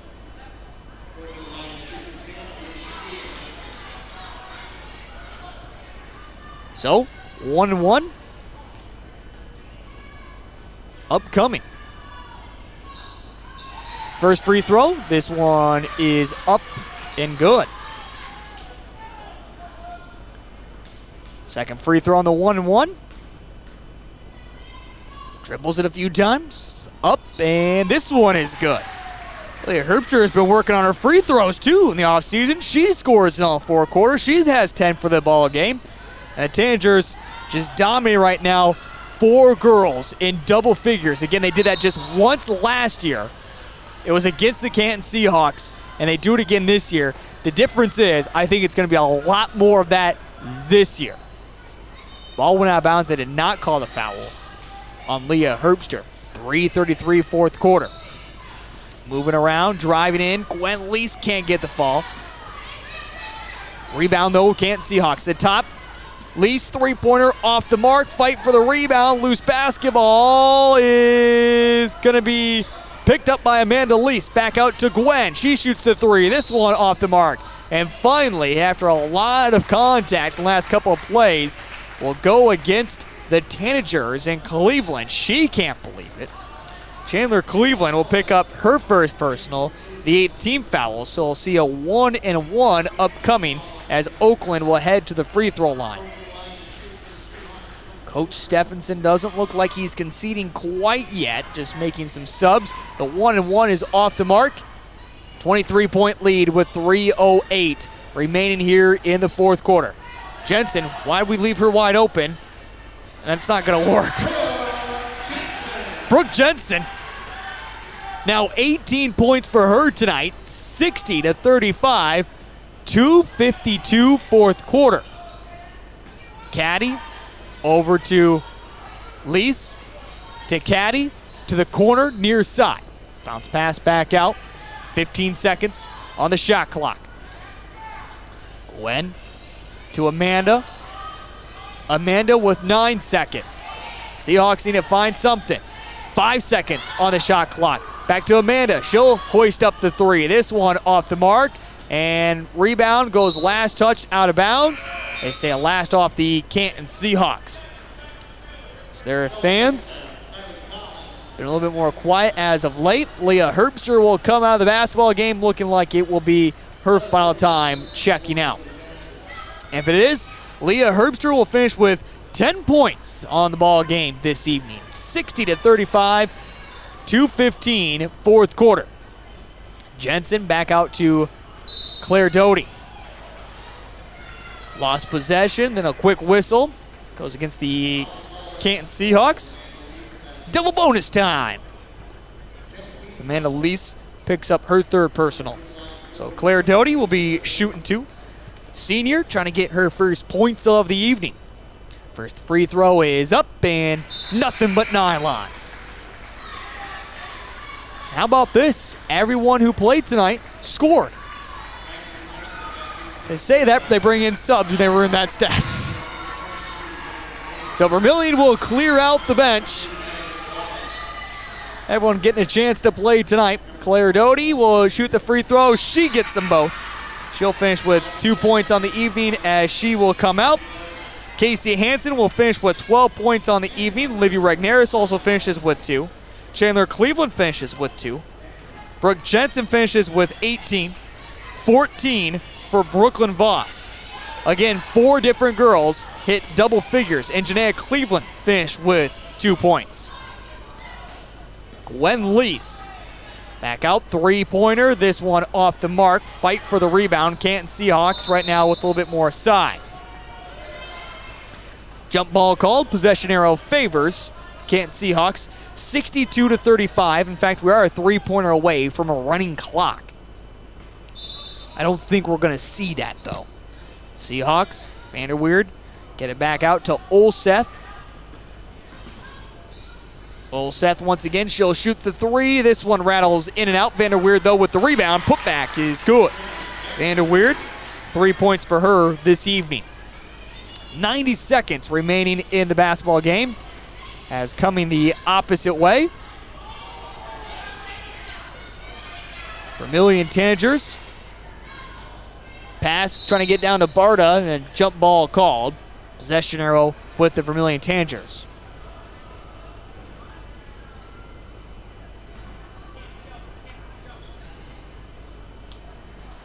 Inbound. Baylor tosses it high in the air. Collected up with the shot. This one left short there for Halverson. Fight for the ball goes out of bounds. Canton Seahawk basketball. Again for the Vermillion Tanagers. Next game comes up next Tuesday as they'll be at home taking on West Central before they're on the road at Ponca versus Wyndham. But that's at the SCSC, of course. That's because of all the names there with Huska. Of course, the Huska twins. One works in Minnesota, one works right here in Vermillion, and then at Tri-Valley before we head into Christmas break. So, yeah, technically on the road, the SCSC, yeah, in Vermillion, but not necessarily the birdcage. Shot, foul. Heading to the free throw line will be Vanderweerd.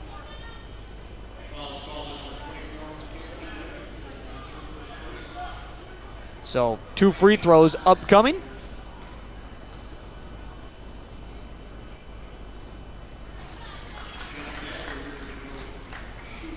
First free throw is up and good. Second free throw for Vanderweerd. Gets them both to go. She has 5 points in the ball game. 62-39. Under a minute remaining. Double dribble by Baylor. Turnover. So again, right now, all we're just continuing to wait on the obvious at this moment. So Vermillion again going to open up their season 1-0. The rest of this Region 4 did not get their season underway tonight. In fact, I believe there's just 2 other games inside Class A that we're playing this evening. Not a whole lot of basketball games on a Monday night. Vanderweerd turnaround jumper. This one is good. She's starting to rattle off some points. 7 points for her in the ball game. 6 in this fourth quarter. All coming in garbage time. 62-41. Bounce pass down. Up with the shot. This one off the mark. Rebounded by Vanderweerd. Final 15 seconds will tick away. Canton will look for another shot. Driving in, lost basketball, picked up by the Vermillion Tanagers with Halverson. And this will be just trying to run out the clock as they get to Barta. 62-41. The Vermillion Tanagers open up their season on a high note. Casey Hansen in her afternoon shoot-around said, we win by 20. Well, win by 21 is your final. And there's plenty more coming up on the postgame, as we'll have full game statistics. We'll also see if we can't catch up with a player. And also catch up with head coach John Brooks. And plenty more. That's all on the way. Coming up here on the postgame show on Live Ticket TV. Birds like tanagers are great at flying out of the way to miss your car. Deer and other drivers are not. If you're in any kind of accident, bring your vehicle to Blaine's Body Shop in Vermillion. We repair your vehicle to pre-accident condition and handle the entire process from start to finish, including an accurate estimate and dealing with the insurance adjuster. So good luck to the tanagers, and if you're in an accident, bring your vehicle to Blaine's Body Shop. Blaine's Body Shop. Automotive collision repair. Let's be real. You work. You worry. You wait. You wonder. These are the challenges of life on the farm. As a community bank, First Bank and Trust understands this rural reality. They're big enough to help ag producers grow for the future and small enough to get to know you right now. Our ag bankers have ag backgrounds, which means we'll help you work through the tough years and make the most of the great ones. First Bank and Trust. Real banking, real easy. This is what matters. This is beyond X's and O's. This is the difference mutual respect makes. This is what character looks like. This is what defines us in South Dakota. This is sportsmanship. School sports. It's not the outcome that matters most, but the way the games are played. This message presented by the South Dakota High School Activities Association and the South Dakota Interscholastic Athletic Administrators Association.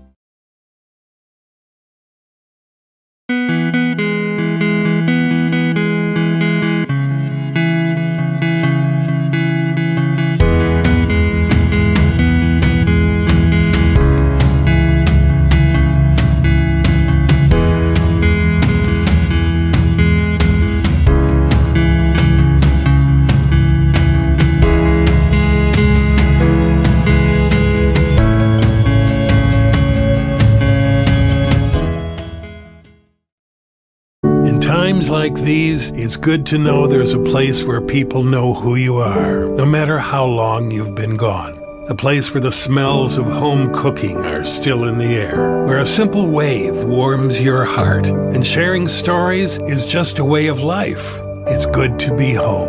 Agraria Insurance Company, protecting what's important in life.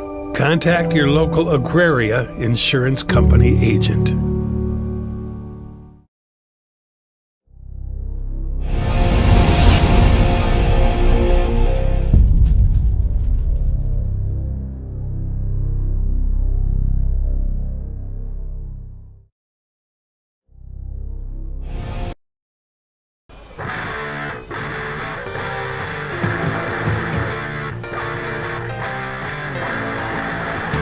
Once last year, the Vermillion girls had different girls put up double figures. That was to open up this season against the Canton Seahawks.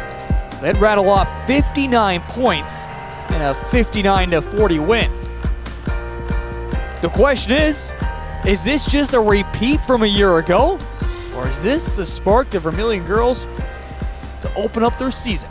62-41 is your final, with 4 different girls reaching double figures once again. Led away by, of course, one of the big-time players to watch this year in the state of South Dakota, at least at the girls' side. Brooke Jensen finished with 18 points on the evening, and it was really controlled throughout the beginning. Saw a couple opening possessions, couple quick turnovers, couple missed shots, but then after that, things just kind of took over and turned around from there. Vermillion able to jump out to a 5-0 lead, and from that point on, they never looked back, controlling this basketball game. In fact, never surrendered the lead, getting it to double figures by the beginning of the second quarter and staying that far out of reach throughout the entire ball game, as they again able to get the 62-41 victory as the fans continue to linger here inside the birdcage.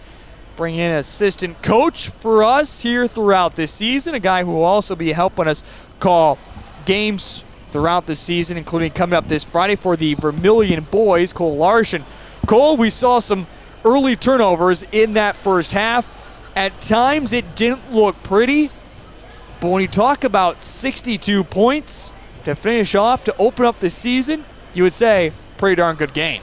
Absolutely, and considering it's the first game of the year, you're always going to have some small mistakes. You know, a lot of the learning is done during the games, during the season, so you come out in the first game, honestly, you're just hoping that your players can dribble the ball. At least that's what us as a coaching staff up at MVP thought. You know, some games, some practices, it seemed like the boys just couldn't play basketball, and then once we got a couple games in, got that experience going, it was a lot better. So it was a good job by Vermillion coming out early in this first game. Like you said, it felt like a lot of mistakes, a lot of silly turnovers, things like that, but ultimately if you can put up 62 points a game, you're going to win quite a few of those games. And on the defensive end too, it seemed right away they jumped out. They held Canton really low in the first 2 quarters and just held on to that late in the game as well. And all around on both ends of the court, especially early in the game, Vermillion was able to beat that Canton press pretty easily, and I think that's what got them in rhythm on the offensive side of the ball early.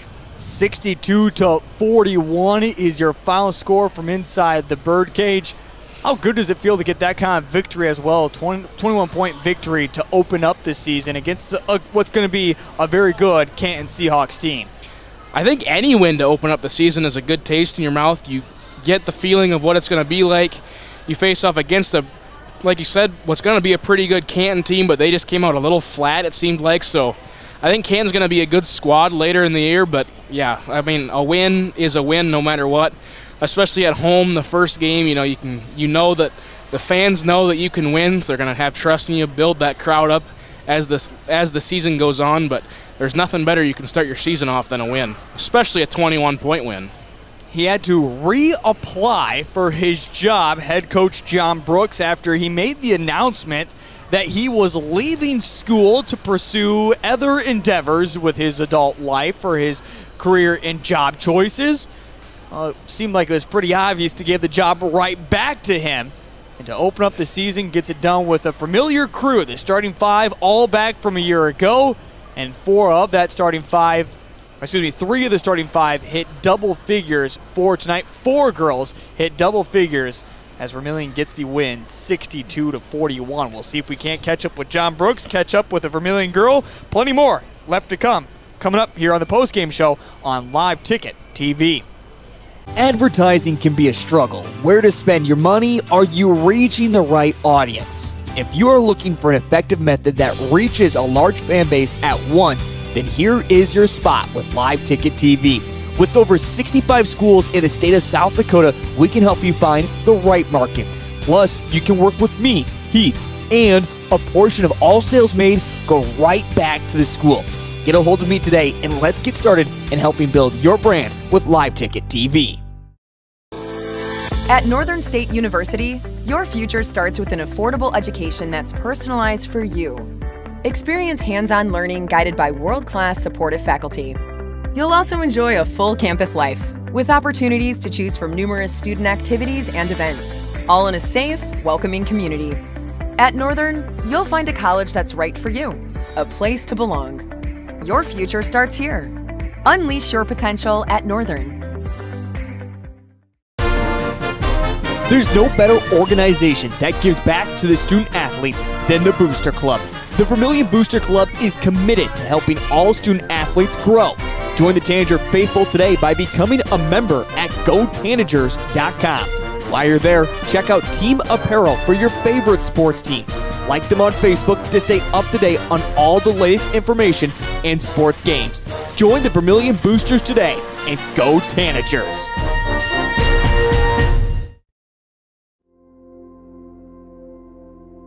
Agriculture is like no other business, which makes Farm Credit Services of America like no other lender.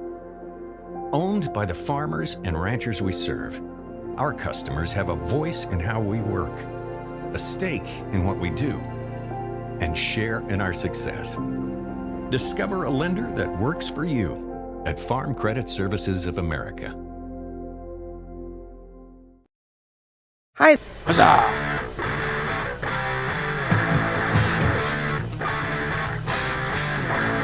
Great way to open up the season with a 62-41 victory. As it is time to get into our post-game interviews. We'll catch up with head coach John Brooks here in just a little bit. But first have to get to our player as she's going to make her way up here in just a moment. As Cole Larsch, our producer, has the headset on. Cole, we'll hand off that headset here in just a moment as Livy will be coming up from behind. She should be coming up right there behind you in that door right now. So you might need to open up. There we go. Again, great victory for the Vermillion Tanagers as 4 different girls were able to reach double figures, but right now joined with a senior, a part of this squad. Such a unique story as well with Livy Regneris.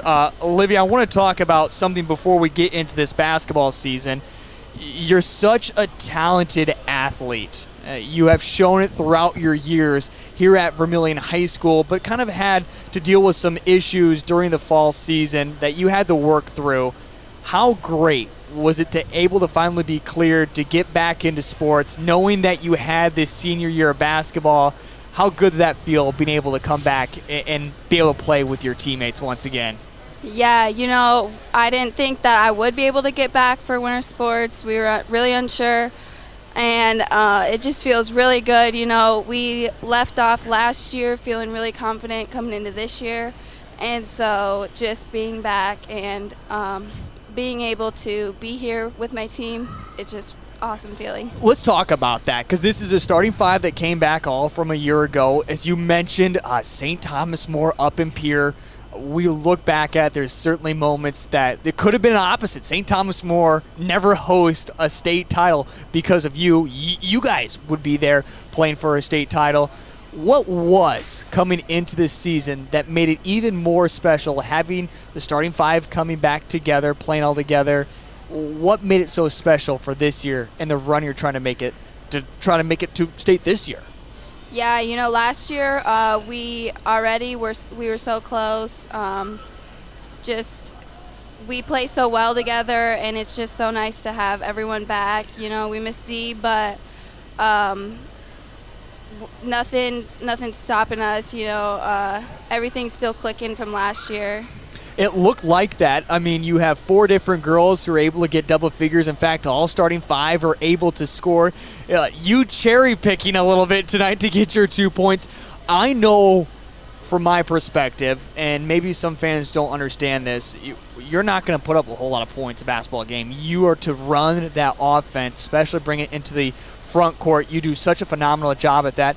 What does that feel like, having that role, knowing that you're not going to score a whole lot of points, but knowing that your role is so important? Yeah, obviously, I do know that role. I think everyone knows I'm not a huge scorer, so I just always focus on you know, my goal is to be the leading assister. So, yeah, I just focus on doing that and doing my role better and giving the scorers better opportunities. 62-41 is the final. I think there was a lot of good conversation that you girls were going to win this game. I know you guys were feeling confident coming into this. What was the locker room feeling like? What was this kind of excitement getting a 21-point victory over Canton? Yeah, definitely. We said at halftime, too.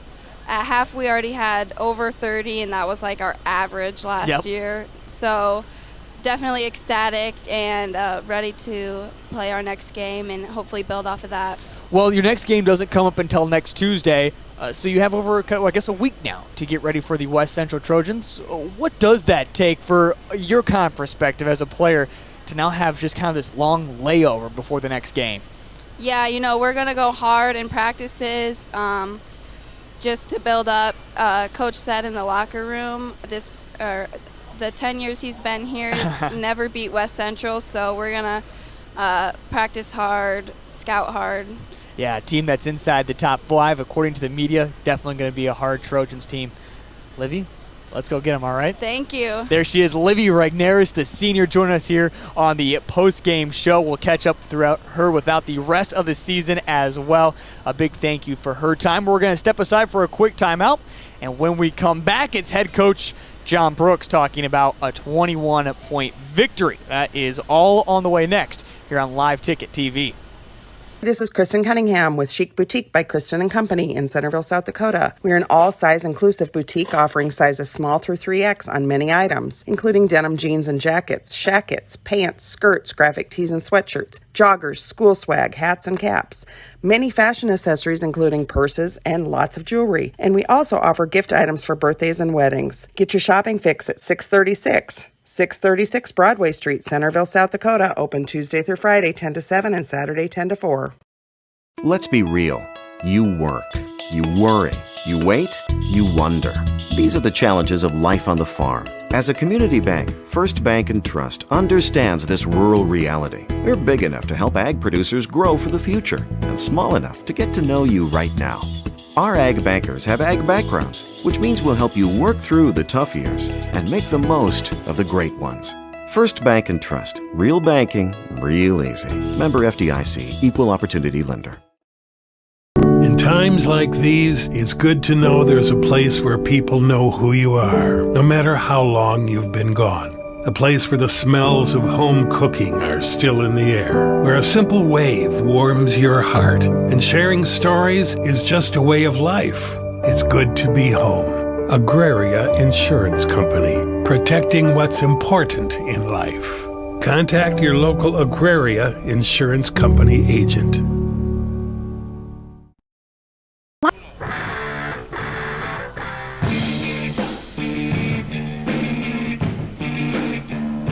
Let's break down your final numbers as tonight the Vermillion Tanagers, they stepped up big, had 4 different girls in double figures, 8 total who scored tonight. Leading the way was Brooke Jensen. She finishes with 18 points tonight.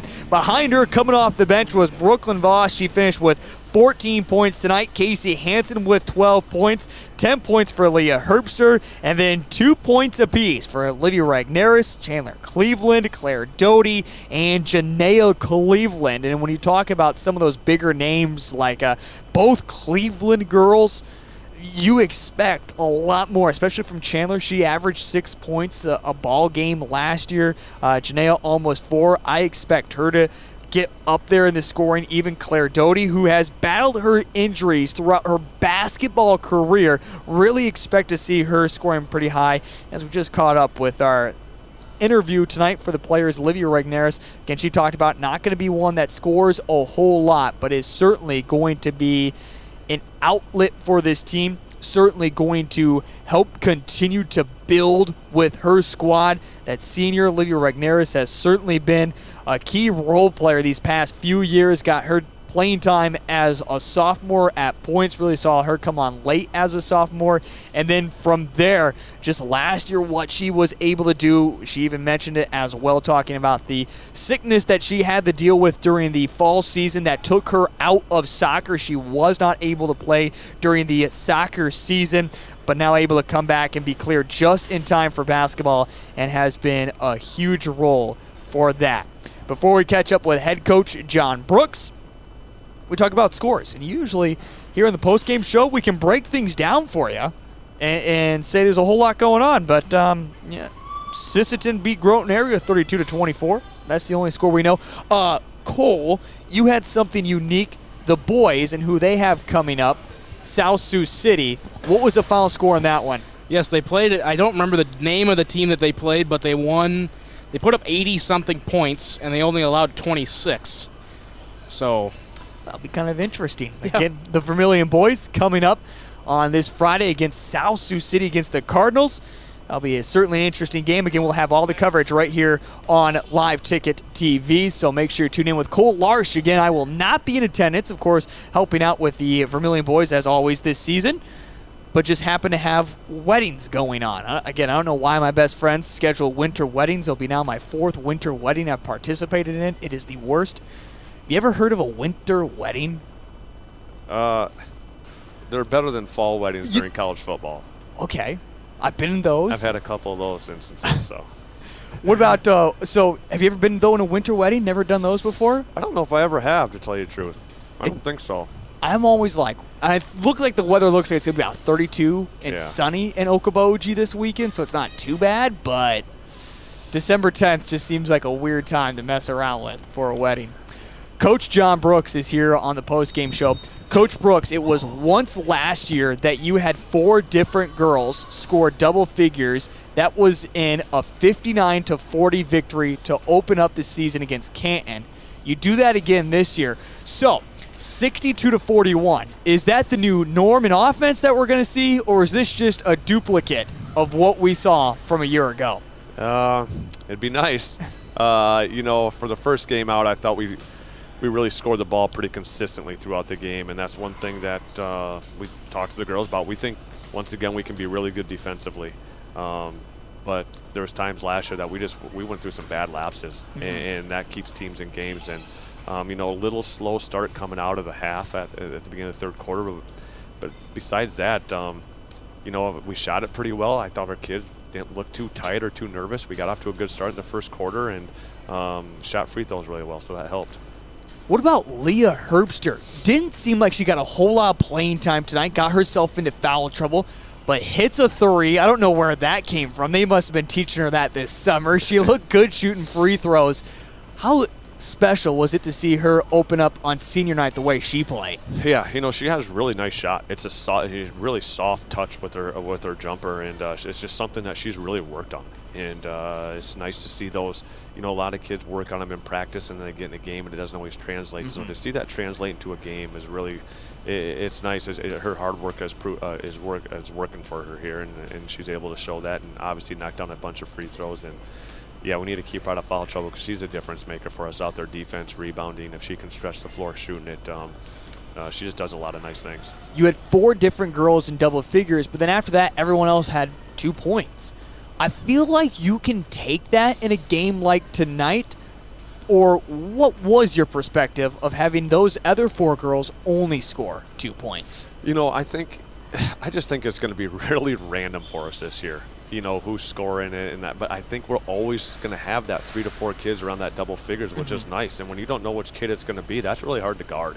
And, that's something that we've stressed with the girls. I don't feel like we have starters and a bench. I feel like we have 8 kids in a rotation, and we'll just go with whoever's in the game at that time and trying to keep kids fresh. Leah got in foul trouble in the second quarter. We ended up sitting Brooke for like the last 3.5 minutes of the second quarter, so she didn't pick up her third. So we had some of our bench kids in there, and they extended the lead for us. So it's just it's a really nice thing to have, and these kids just love playing together. They don't care about that stuff, and the team chemistry is good. So that's definitely an advantage of our team. Love playing together. Olivia Regneris, who was just up here a moment ago, made sure she dropped in the little nugget that you have never beat West Central in your 10 years. Yeah. You feel confident after game number 1. You now have, 7 days to prepare for the Lady Trojans. What does it take to finally beat West Central? You know, they're just had a really good program, and we've had some battles with that team. We've had 2-point losses, 3-point losses, and we've just somehow never pulled one out. And so that was the little goal to the girls this year. Is we got a chance at our home floor next Tuesday, and we got some time to prepare. I know West Central, I think, plays tomorrow night. They're going to have a different team this year. They lost 4 or 5 seniors, so we'll see what they're doing, and hopefully we can get another good crowd like we had tonight next Tuesday and play well. I know we have the big board of goals, and then we have the smaller things. Win the first game of the season. Check that one off. Now go beat West Central. That's the next one. Best of luck to you, Coach. All right, thanks, Heath. There he is, head coach John Brooks of the Vermillion girls here on the post-game show. As we wrap things up, Coach Brooks will catch up with you again next week. Again, the girls back in action on Tuesday. Before we wrap things up, I want to join with Cole Larsch one last time here this evening and talk about what we have coming up. As again, I'll be participating in a wedding. I'll be helping out with the post-game show, getting that all taken care of for Cole Larsch and catching up with head coach Jay Drake. But Cole, as you mentioned, what we see from South Sioux City? Pretty good team overall. They've got decent shooters. I was kind of looking at their stats. They shot 50% from the field and only 10% from 3, but from video of that I saw, they really didn't have to shoot the ball very much. A lot of fast break. I think the team they were playing was not very good, so I think if Vermillion can just hold on to the ball, they're going to be in pretty good shape offensively, and then defensively, they've got a lot of star players that Vermillion needs to stop. They had 4 players average over 10 points per game last season, so they've got quite a few weapons, and it'll just be a matter of if Vermillion can show up and stop them. Well, for the Vermillion Tanagers, certainly need to get things going. Our pregame coverage begins right around 6:45. We'll have all the coverage coming up with you. For Cole Larsch, we'll have the play-by-play action for that. Make sure you're tuned in right here on Live Ticket TV. Make sure you also like the Vermillion Boosters on Facebook. They'll keep you up to date on the next action that's coming up here on Live Ticket TV, as we'll hope to be bringing you coverage of wrestling coming up this Thursday. It's the Vermillion Tanagers and wrestling taking on Dakota Valley in Yankton right here at Vermillion High School. For John Brooks, Jay Drake also catch up with us at halftime. Cole Larsch, our producer. I'm Heath Nimke. One final time from inside the birdcage, Vermillion Tanagers open up their season with a 62-41 victory. Until Thursday, have yourself a wonderful rest of your evening.